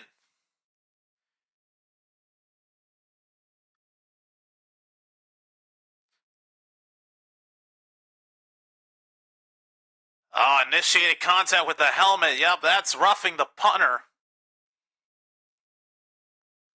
Because it's a personal foul, that's an automatic 1st down for Arlington. They keep possession.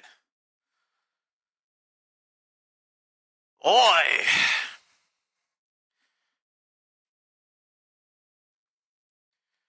Who would have thought that would happen?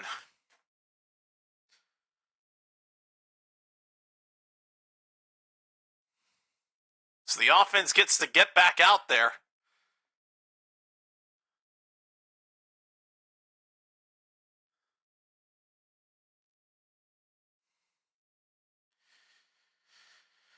All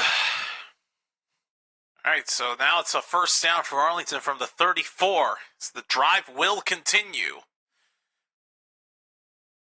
Hand off to Day Hunter. Forward progress is going to give him just a couple of yards. That's crazy, though, that they got bailed out by that penalty after all of that.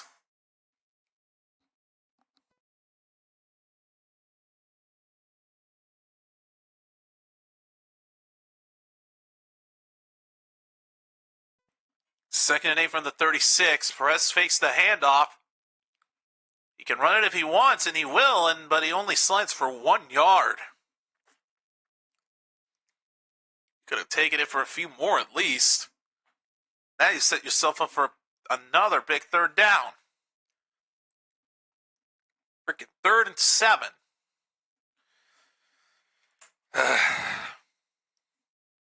Christ's sake.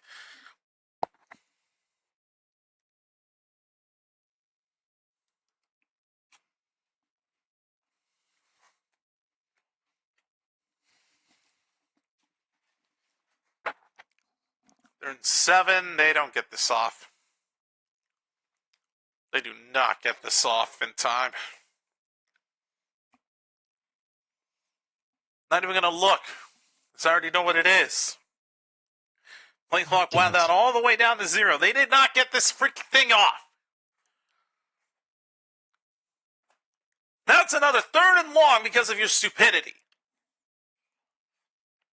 Congratulations, Renegades. 10 penalties on the night, and we're not even at the 4th quarter. Literally just like the Cowboys with the penalty boys.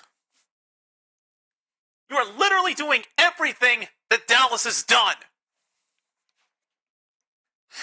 It's not the Cowboys, it's the fucking Renegades doing the same exact thing. So it's now 3rd and 12. Now watch, they're not even going to be close. They're not even going to convert this. Or just false start. Because why not? Why not do the penalty that you've been struggling with this whole time?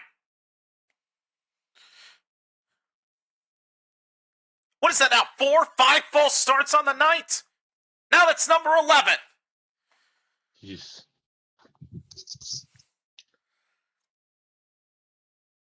11 penalties on the Renegades. We're not even through the 3rd quarter yet.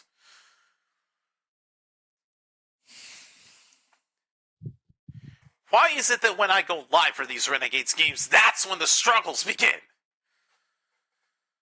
Jesus. They're not even going to be close. Watch.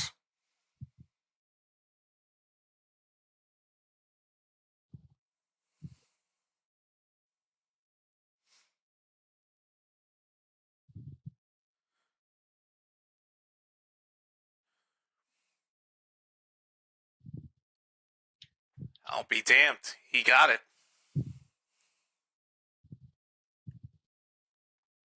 Somehow, Perez was able to connect with Deontay Burnett past the line.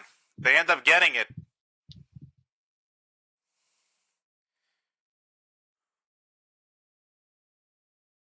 He caught it at the line. I mean,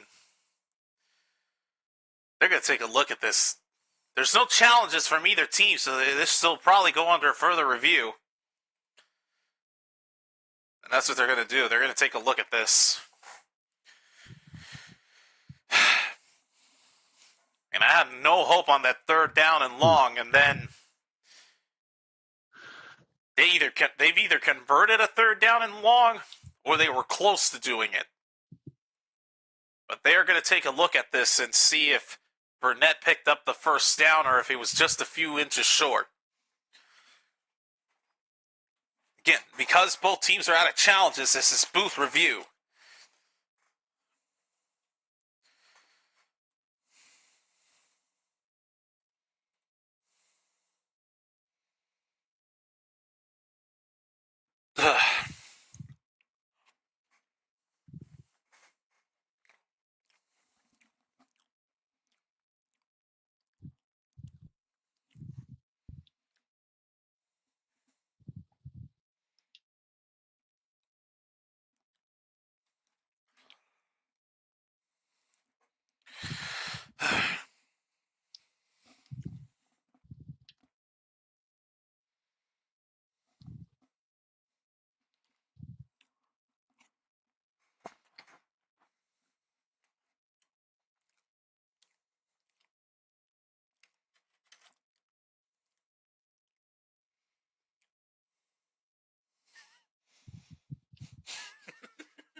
Might give us the official marking here.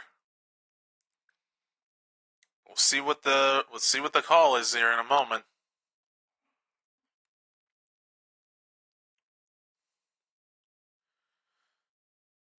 Are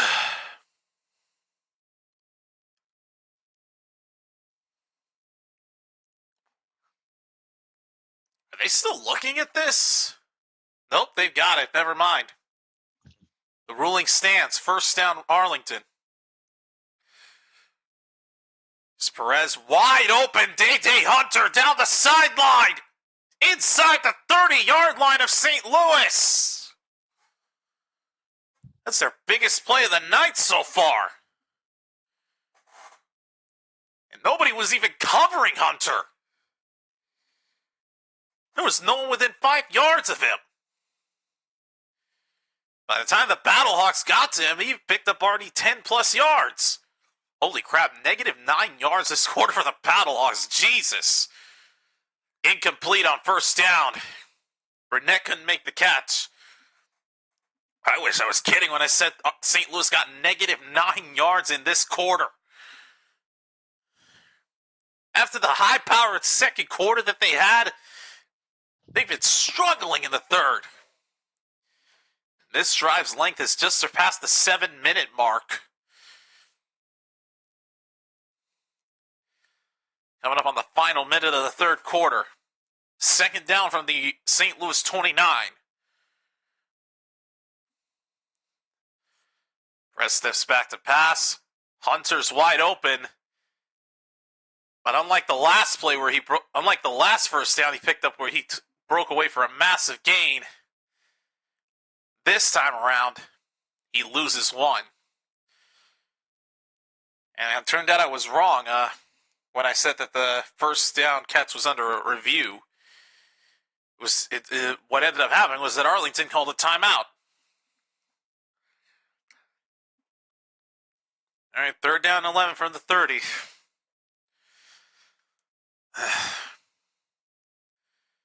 They're not getting this.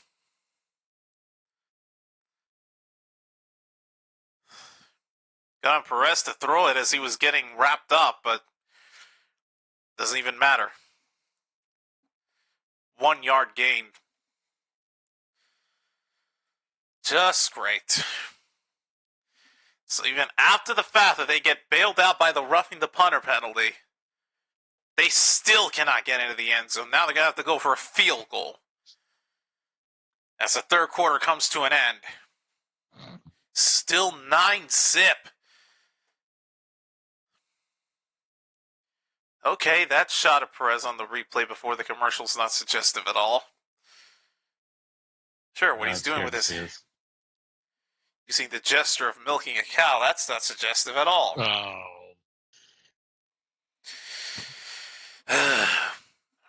No doubt Arlington's going to go for a field goal with this being a one-score game. But we'll find out when the fourth quarter starts in a moment.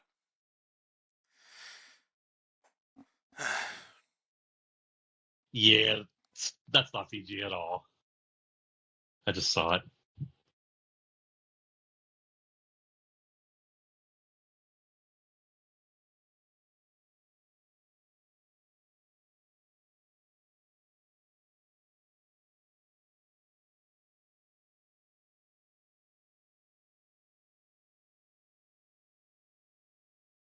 God damn it.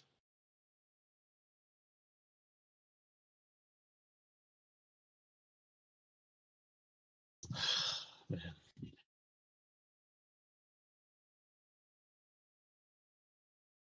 Oh man, I gotta start from the beginning. Are you kidding me? God, I hate stealth missions.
Yeah, she's gonna pull an Eric Menendez on him.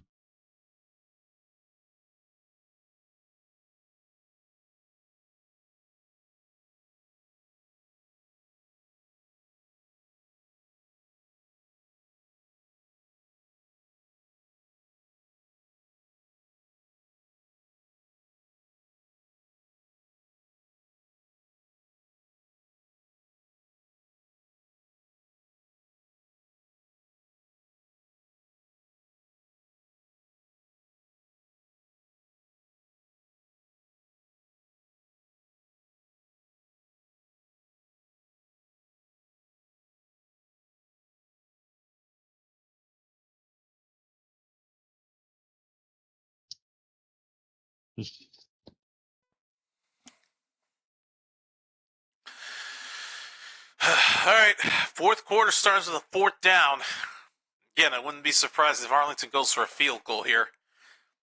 And -9 total yards for St. Louis in the third quarter, compared to Arlington when they had 4 in the second. Both teams have had their fair share of bad yardage. 46-yard attempt.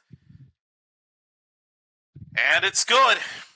Arlington is finally on the board as Haversick connects. It's a 9-3 ball game. It's definitely been a defensive dominance game for sure. We still have one more quarter left. But at least Arlington finally gets themselves points. We'll soon find out if that missed field goal that they got earlier will come back to haunt them.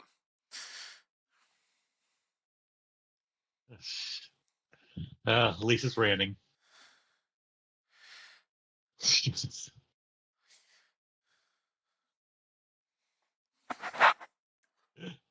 She's raging.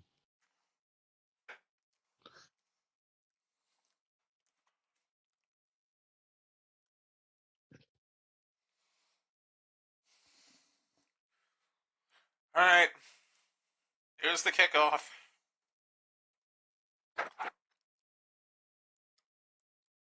Cannot make it past the 20-yard line. Flag gets thrown at the end.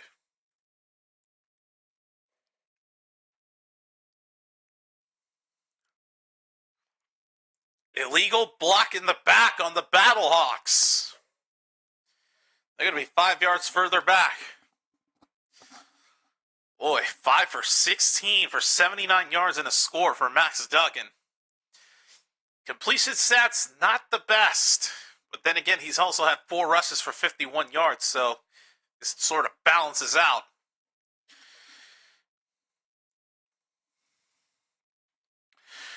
All right. St. Louis will start from their own 10.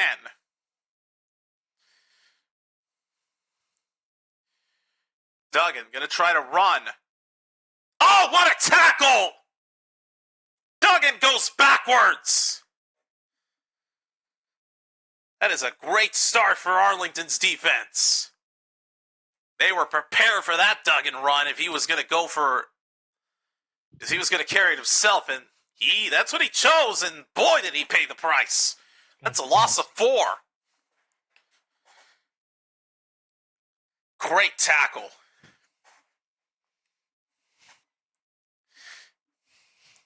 So that's 2nd and 14 from the 6. Duggan tries to carry it again. This time he does better. And I mean way better. God, picks up 10. They had an opportunity to pin him inside the 5, and they missed him. They almost got him again. Damn it.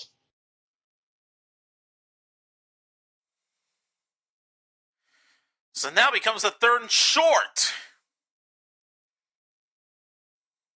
Duggan almost lost the football on the carry. Take that back, 3rd and 5.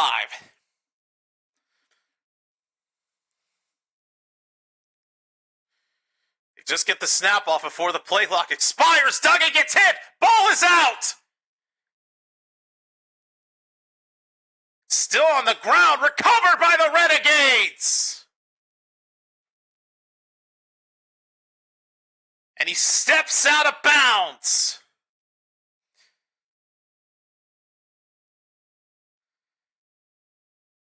Well, why have they not given possession back to Arlington? What happened?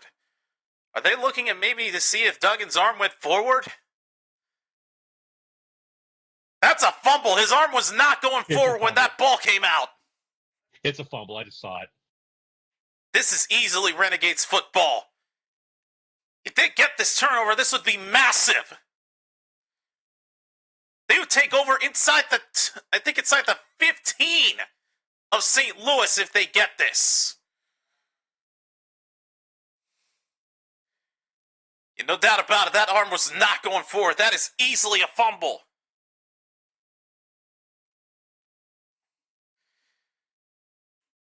Gets hit, ball comes out, then the arm goes forward. And it's Renegades football. They get a big turnover. First and go. Are you serious? I'm just going to say that right now. First down, Perez makes a bad throw right to a Battlehawk, but he drops it. He drops it. He was wide open, had an easy interception, and he can't hold on to it. I'm saying this as a Renegades fan. I'm just going to say this as a Renegades fan. That should have been a pick. No doubt that should have been a pick. I don't know how you dropped that. 2nd and goal. Handoff. 2 yards. Yikes. What are they doing? Why would they try a run at the 10? You don't have your top running back. Great. Just like that, they've got a 3rd and goal. They're at the 8-yard line. Oh, boy. There's no way they get this. Perez looking, and yeah, he doesn't get it.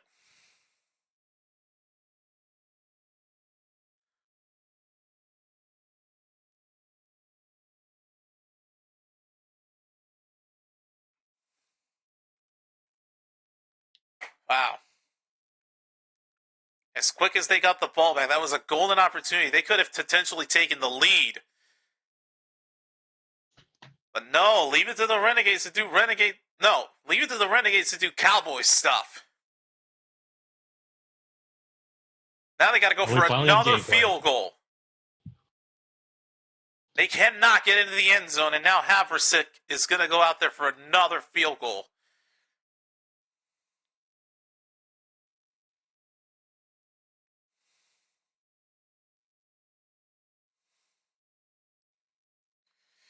It's a 26-yard attempt.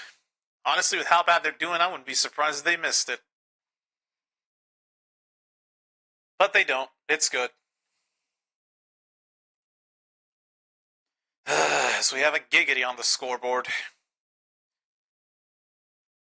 Renegades 6, Battlehawks 9. They get points off of the takeaway, but not as much as they should have gotten. It's a 3-point game.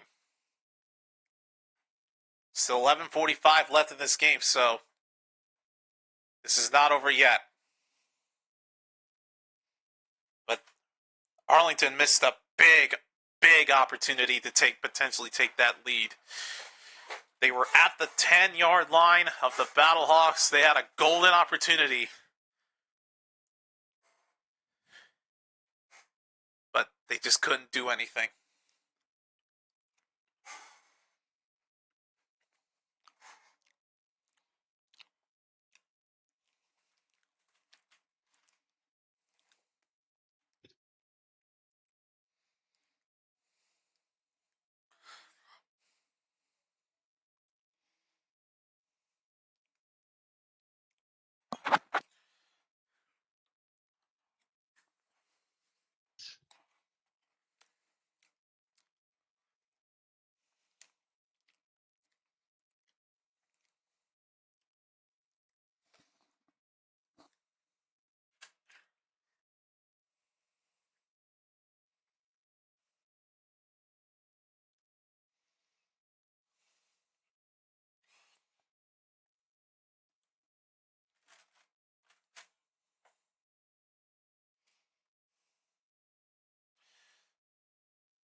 All right. Again, Arlington blew a golden opportunity. I mean, they still got points out of it, but they're still down. So the Battlehawks get it back. Tackled inside the 30-yard line on the return.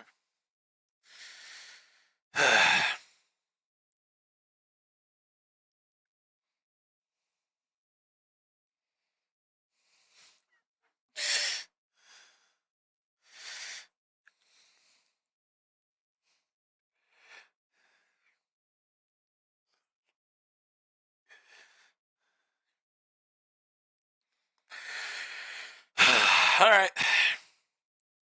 St. Louis will start their next drive from their own 33.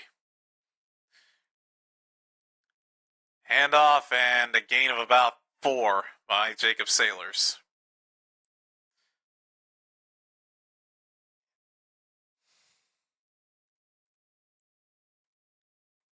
Wait, did I say Jacob Sailors? Yes, I did. Okay, I got the name right.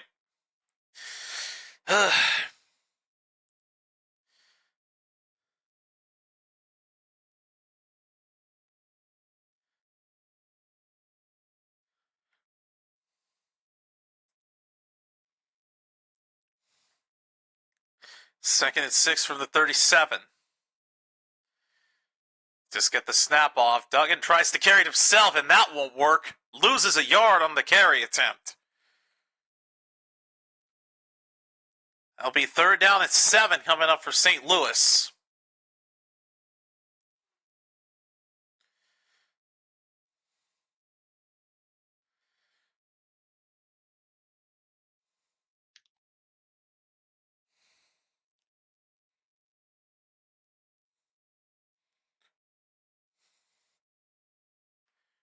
They're in 7 from the 36.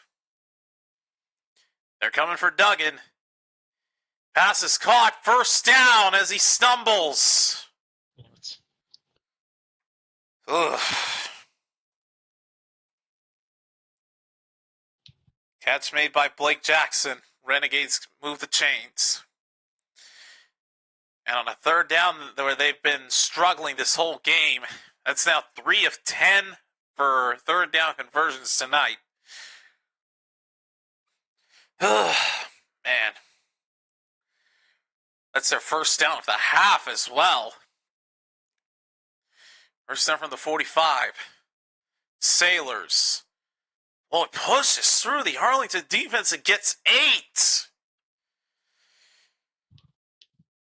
Back to having a hard time stopping the run, I see.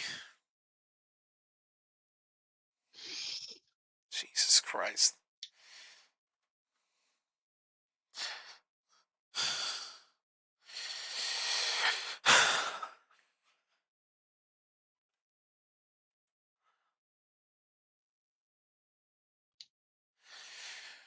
Second down and 3 from the 47 of Arlington. Duggan throws, and of course it's Jackson. No, it's Mims. Never mind. Another freaking first down for St. Louis.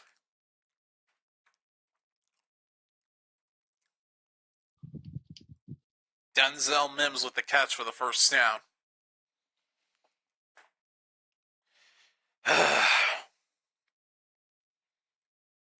It would be something if this game ends up tied and we go to overtime like we did last week. But I don't think that's going to happen. And the Battlehawks are going to have to burn a timeout because they were not ready. That play clock was almost at 0 when they called it. So the Battlehawks have to use their second timeout.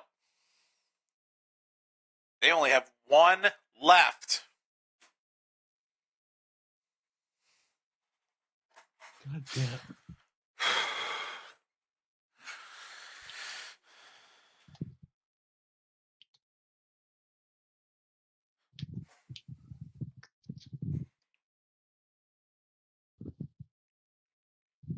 God damn.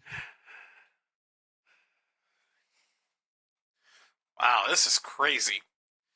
141 total yards in the first half for St. Louis. But in the second half, total yards is the same number as their total points. 9. Oh, boy. First down from the Arlington 43.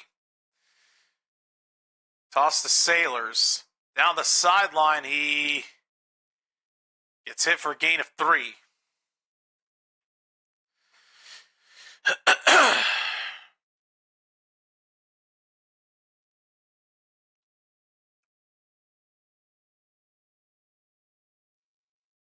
Brings up second and 7.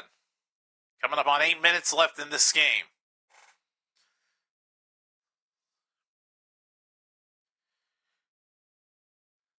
Second and 7 from the 40.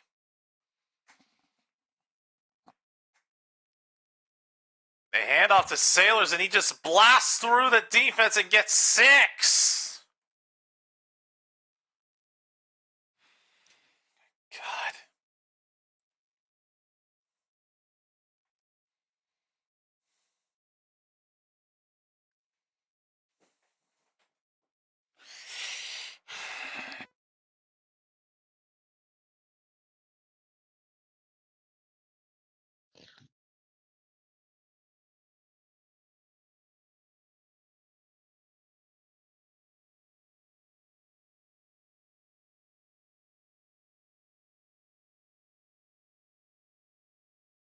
Wait, did they not get it? Oh my God, they didn't get it. They lost the yard on the sneak attempt. It is now 4th down. Boy, this is an interesting situation.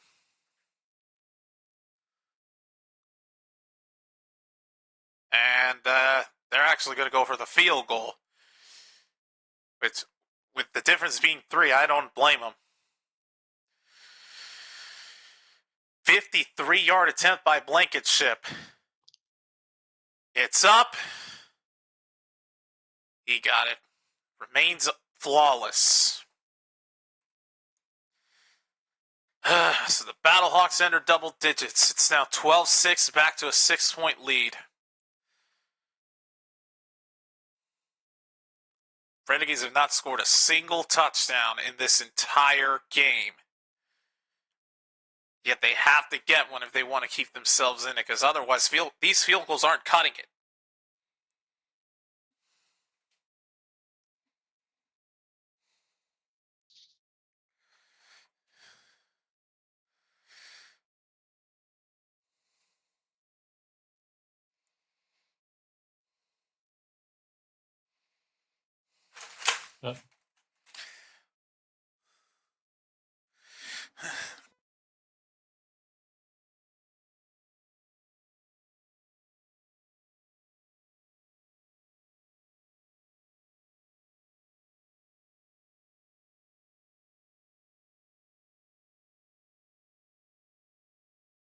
Ugh.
The hell?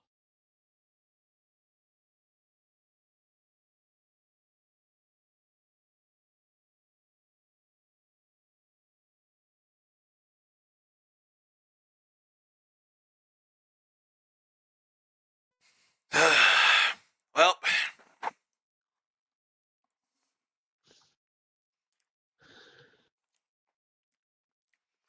it's very simple. They don't score a touchdown, they're fucked. That's all I can say. I don't know what else. I don't know what else I could say that hasn't already been said.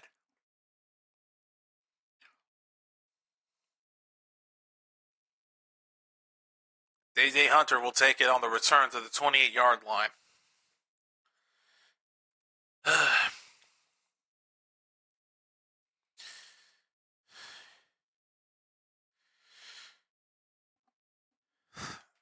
So you'd rather? Oh, I can see why I'd rather have the Battlehawks win. If Arlington takes this, they would have a 3-1 conference record. If y'all lose against Michigan, oof. Well, focus on that later. Yeah. First down for Arlington from their own 28.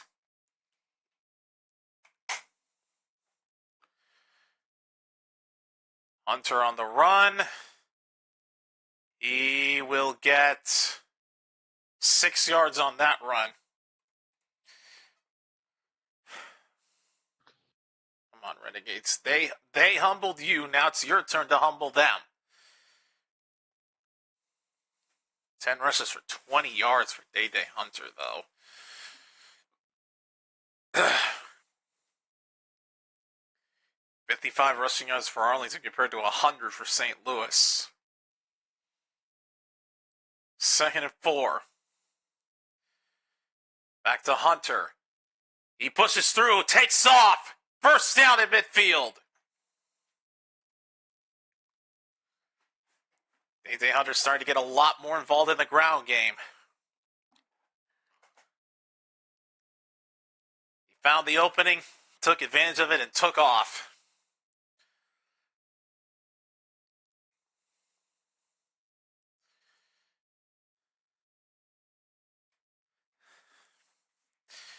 First down from the 50.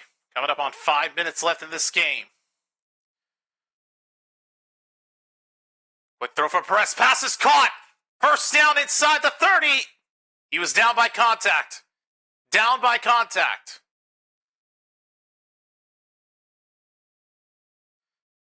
No, he was down, though. That ball didn't come out. Oh, you can't do this.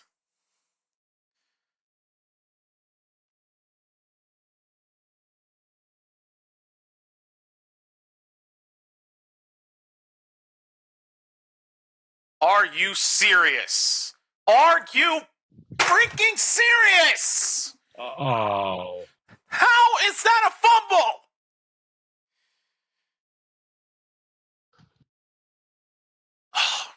It is. He freaking lost it before he got to the fucking ground. Gonna lose to the Battlehawks again. They get the turnover, and it's a first down for St. Louis. Just great.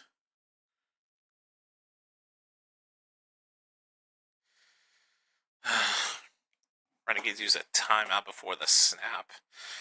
What the hell, man? Oh, my God. Fuck my life, man. It was the right call, too. He actually fumbled it. Like, He did. come on, Peyton. You're better than this.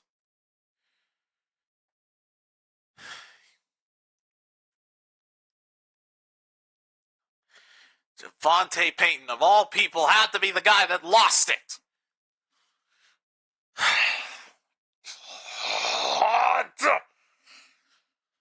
Can't take much more of these turnovers. This is ridiculous. This didn't happen before. I think he's going to have a mid-season collapse or something? How is Saylor still on his feet? How did he get 5 yards on that run? That made no sense. Screw it. I'm pissed off. I can't deal with this. Just going to watch the rest of this in a pissy mood because I don't care. Arlington has done absolutely nothing right. They've made mistakes left and right. This did not happen the last time these two teams met. And now that I'm watching it the second meeting on the road, now you're struggling. What is this? Second and 7. My God, another 3-yard gain. What is this malarkey? Don't get it.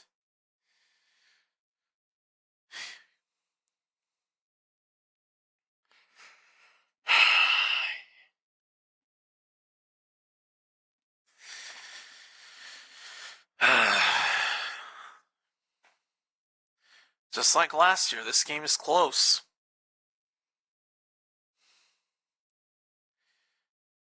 Third and 3.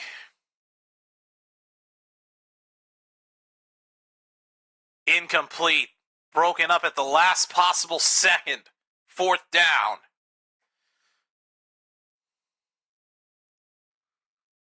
And given how close it is, I think they may have to punt it. Payne, number 18, breaks it up. If he used his hands the correct way, that could have been a pick. But still, that's a huge stop. Battlehawks cannot cash in. They will punt it away. Turn to the 25 and can only get to the 28. Renegades are going to get another chance. They have to shake off that turnover. They cannot make another mistake like that. If they do, at this point, if they make another mistake, it's over. They're going to fall to 500 if that happens.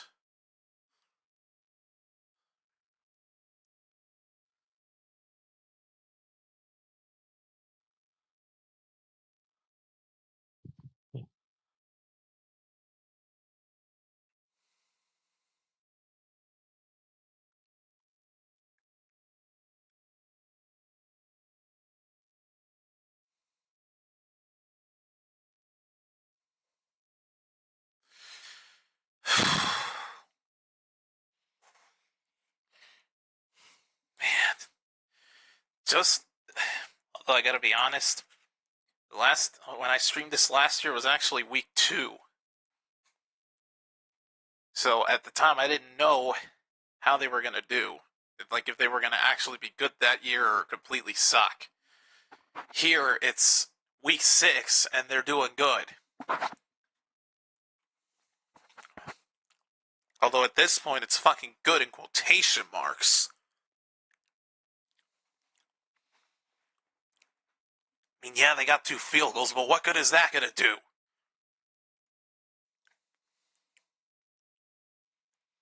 Freaking 2-score difference doesn't mean a thing.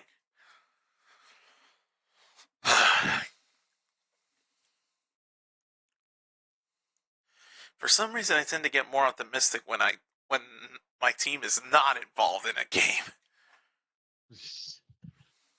That's how it always is. How do you think I felt last week until the last minute? Why do you think I turned it off?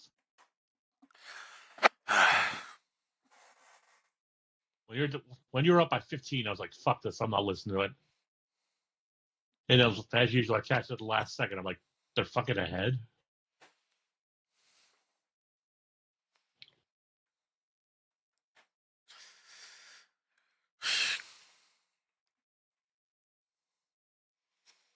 We're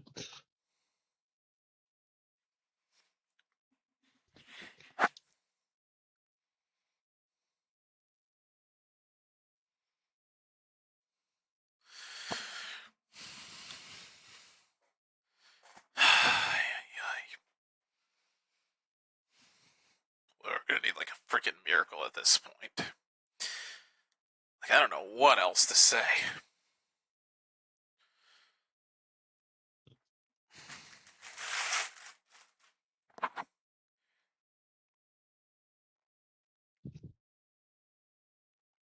First down from the 28. Here's Day Hunter, and he will pick up 6.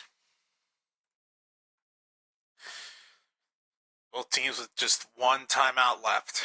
But for Arlington, they've got the 2-minute warning, so technically 2 timeouts. But they have to get into the end zone to even keep themselves alive and force a tie. Field goal's not going to cut it. 2nd and 4. Hunter again. He gets the first down. This should take us to the 2-minute warning. I don't think they want to run a play again. And yeah, that's what they're going to do. We're at the 2-minute warning. This is it. Now that I think about it, Arlington is in the exact same situation you guys were in against the Brahmas. Yep. You know how they needed to get into the end zone, and they couldn't. Let's hope that same fate doesn't fall on Arlington. For my sake.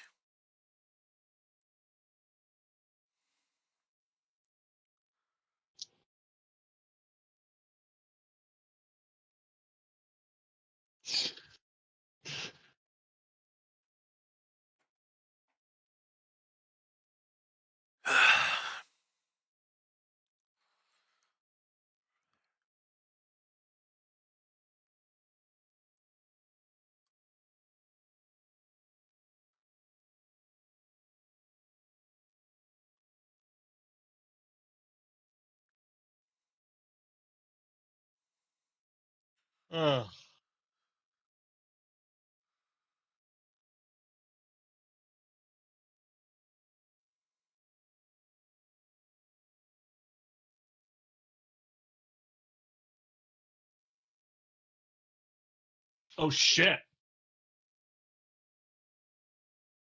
That sucked.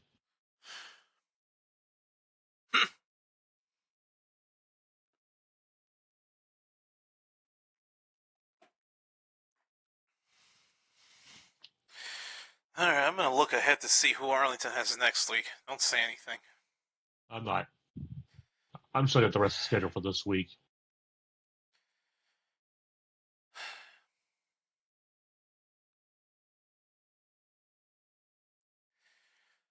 Oh boy, well, this is going to be interesting. Next week is their final game at home against Michigan. Already? Week 1 and 2 were at home. Week 4 and 5 were home. And their final home game is next week.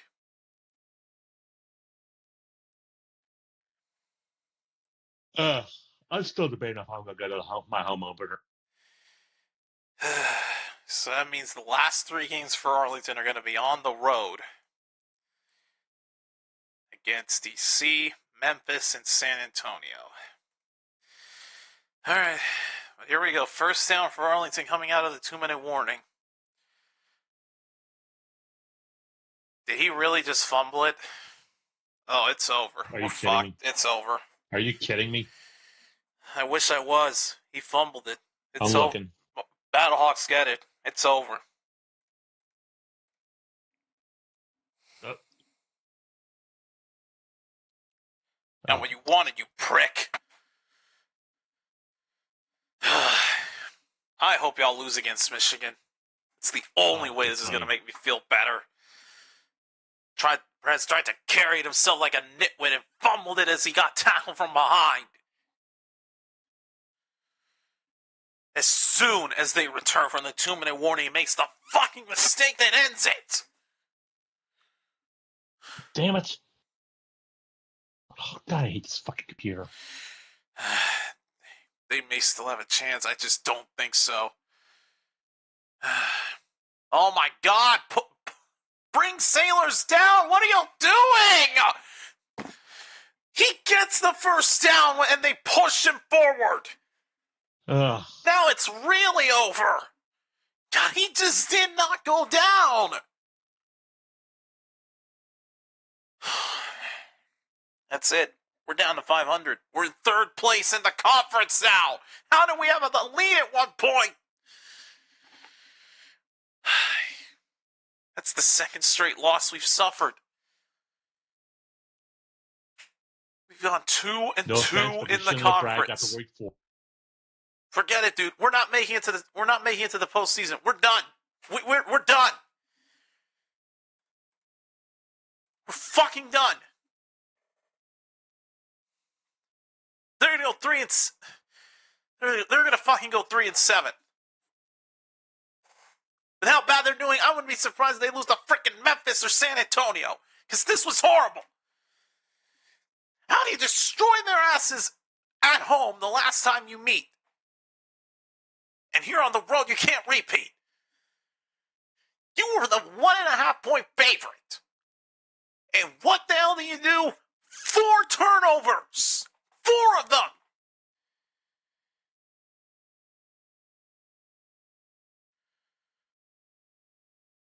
They've regressed back to last year. They're going to have a mid-season collapse and find a way to go 3-7.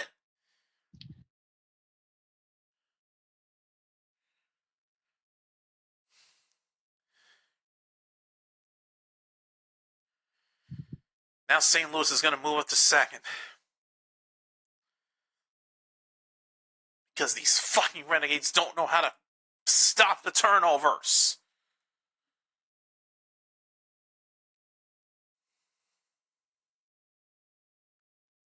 I genuinely don't know what I just witnessed.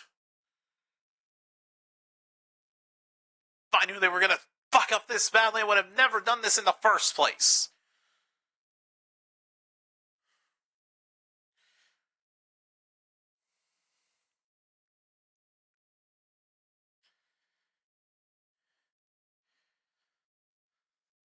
And it's over. Fucking Battlehawks.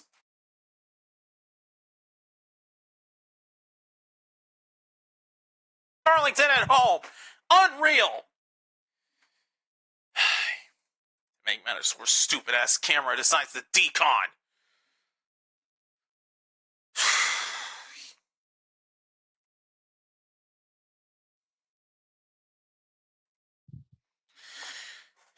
This team is so goddamn inconsistent.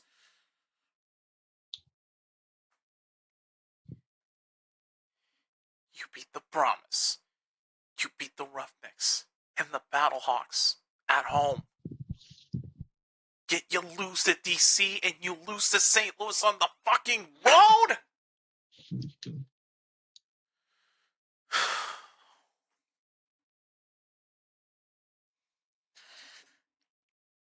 I don't know who's worse. This team or the fucking Cowboys.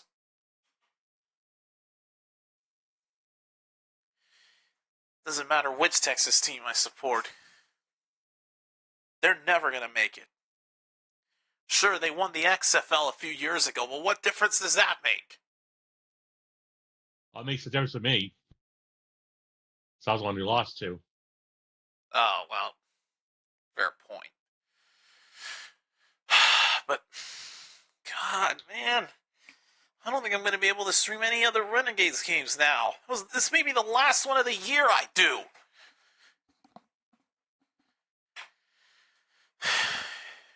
If anything, I at least witnessed them destroying the Brahmas in week 1. Dear fuck.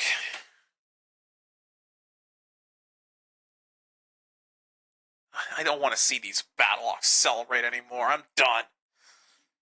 Lost all hope in them.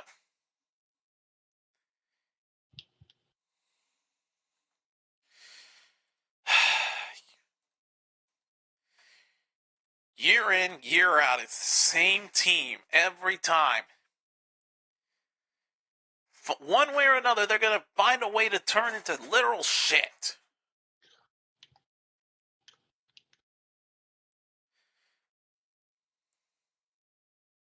Their biggest hurdles are Michigan at home and DC on the road. If we're being realistic, they may be able to beat Memphis and San Antonio, but if St. Louis and DC keep winning, you can forget about them even making it to the first round of the championship. They're going to have absolutely no shot in hell if they can't even beat the Battlehawks after destroying them in week, what was it, fucking 4? Dominated San Antonio. Barely beat the Roughnecks by 2 points. Barely lost to Birmingham by 1.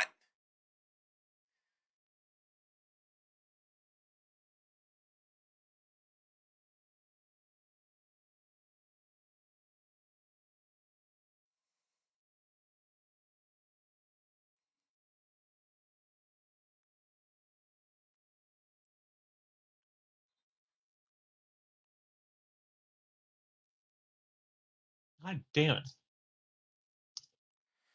Dominate the Battlehawks at home. Lose by 4 to DC in week 5, and now you lose by 6 to St. Louis.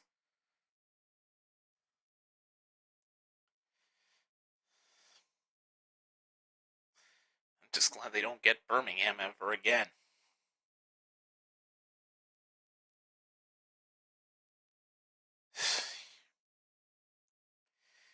Well, folks, that's it. What else is there for me to say? I'm just going to look ahead. Because this may be the last Renegades game I do this season. Next week's noon Eastern on a Saturday, that won't happen. Week 8, Sunday at noon at 11 a.m. my time, that definitely won't work. Week 9, exact same situation as week 7. Noon Eastern on a Saturday will definitely not work. In week 10, Sunday on at noon Eastern. Nope. This is the last Renegades game I'm going to be able to do. And it was a loss, and it was a terrible one. I can't understand if it was a repeat of last week's with consecutive scores going back and forth, but no. This was a defensive dominance game. And in the wrong ways possible. 4 takeaways for this Battlehawks team. Now I can see why DC fans despise these idiots. Mm-hmm. And why being was much more satisfying.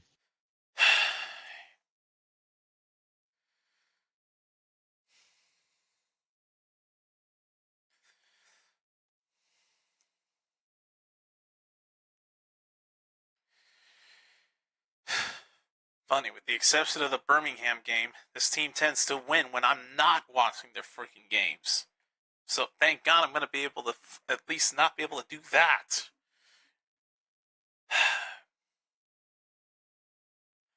So folks, that's going to wrap things up here for this stream. But my God, this was such an embarrassment. Look on the bright side. You weren't seeing it live.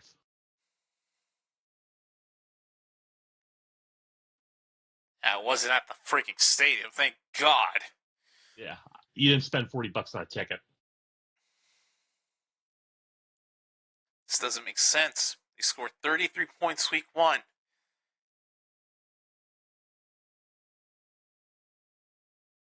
Freaking 30 in week 4. 33 in week 5. They've proven that they can get touchdowns against these teams. Hell, with the last time they faced each other, only to expose them. They got touchdowns on this Battlehawks D. If for some bizarre reason, just cannot do it at their turf.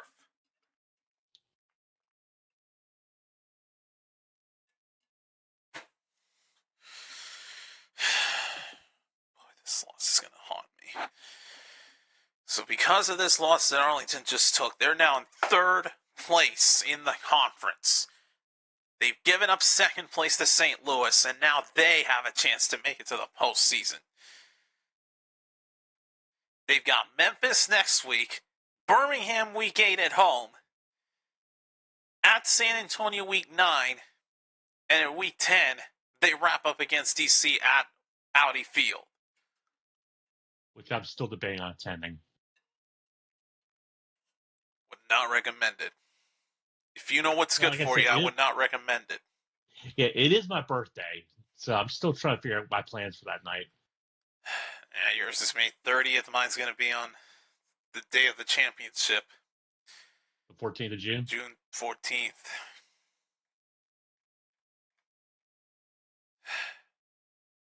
Yeah, I'm still debating. The only thing I'm going to say about this is thank God this regular season is only 10 weeks and not 18 like the NFL. Thank God this league doesn't get as much recognition as the NFL does. Because, boy, if Stephen A. Smith was a Renegades hater as much as of a Cowboys hater he is, oh God, I can only he'd imagine. have a field day with the Renegades. But in any case, folks, that's going to wrap things up. I'm going to have to sit through this loss and prepare for next week as they face Michigan at home. But thank you all so much for watching. We were all witnesses to a horrible loss. This was just bad. Yeah. Now, I'm not sure if I'll be live for the Week 6 closer, which is, I believe, Brahmas and Stallions. That sounds right. I even made the thumbnail for it. Let me see. That's going to be a squash, too.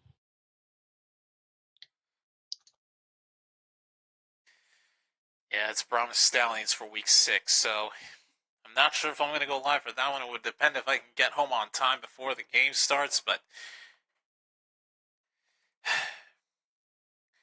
if y'all don't see me on Sunday, I'll see y'all next Friday for the start of Week 7. But for now, I'm going to have to get out of here and just... You know what, I'm going to boot up the Wii U emulator and play some Paper Mario Color Splash or something. Just get my mind off of this stupid loss. Sounds like an idea.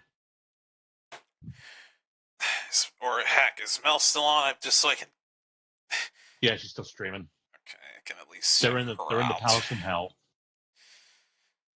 And they unlocked Haru, or is that called Little Miss Priss? Or better yet, you still have that soap with you? Sadly, I ate it all. Figured. Well, shit.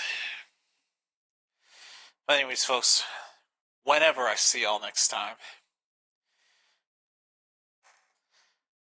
I'm DC signing off for now, saying thanks for watching, and for the biggest prick in this community, but also loyal moderator. I'll take that as a compliment. Good, because that was what I wanted you to do. Good. As I said, Beyond the Heel is more fun. But whenever I see y'all, have a safe week. We are in May. Oh, shit. And we're approaching the summer season, so Yeah. try to enjoy the last month of spring while you can. But for now, peace out, everyone. I'll see y'all next time. Whoa. God. What the hell, Arlington?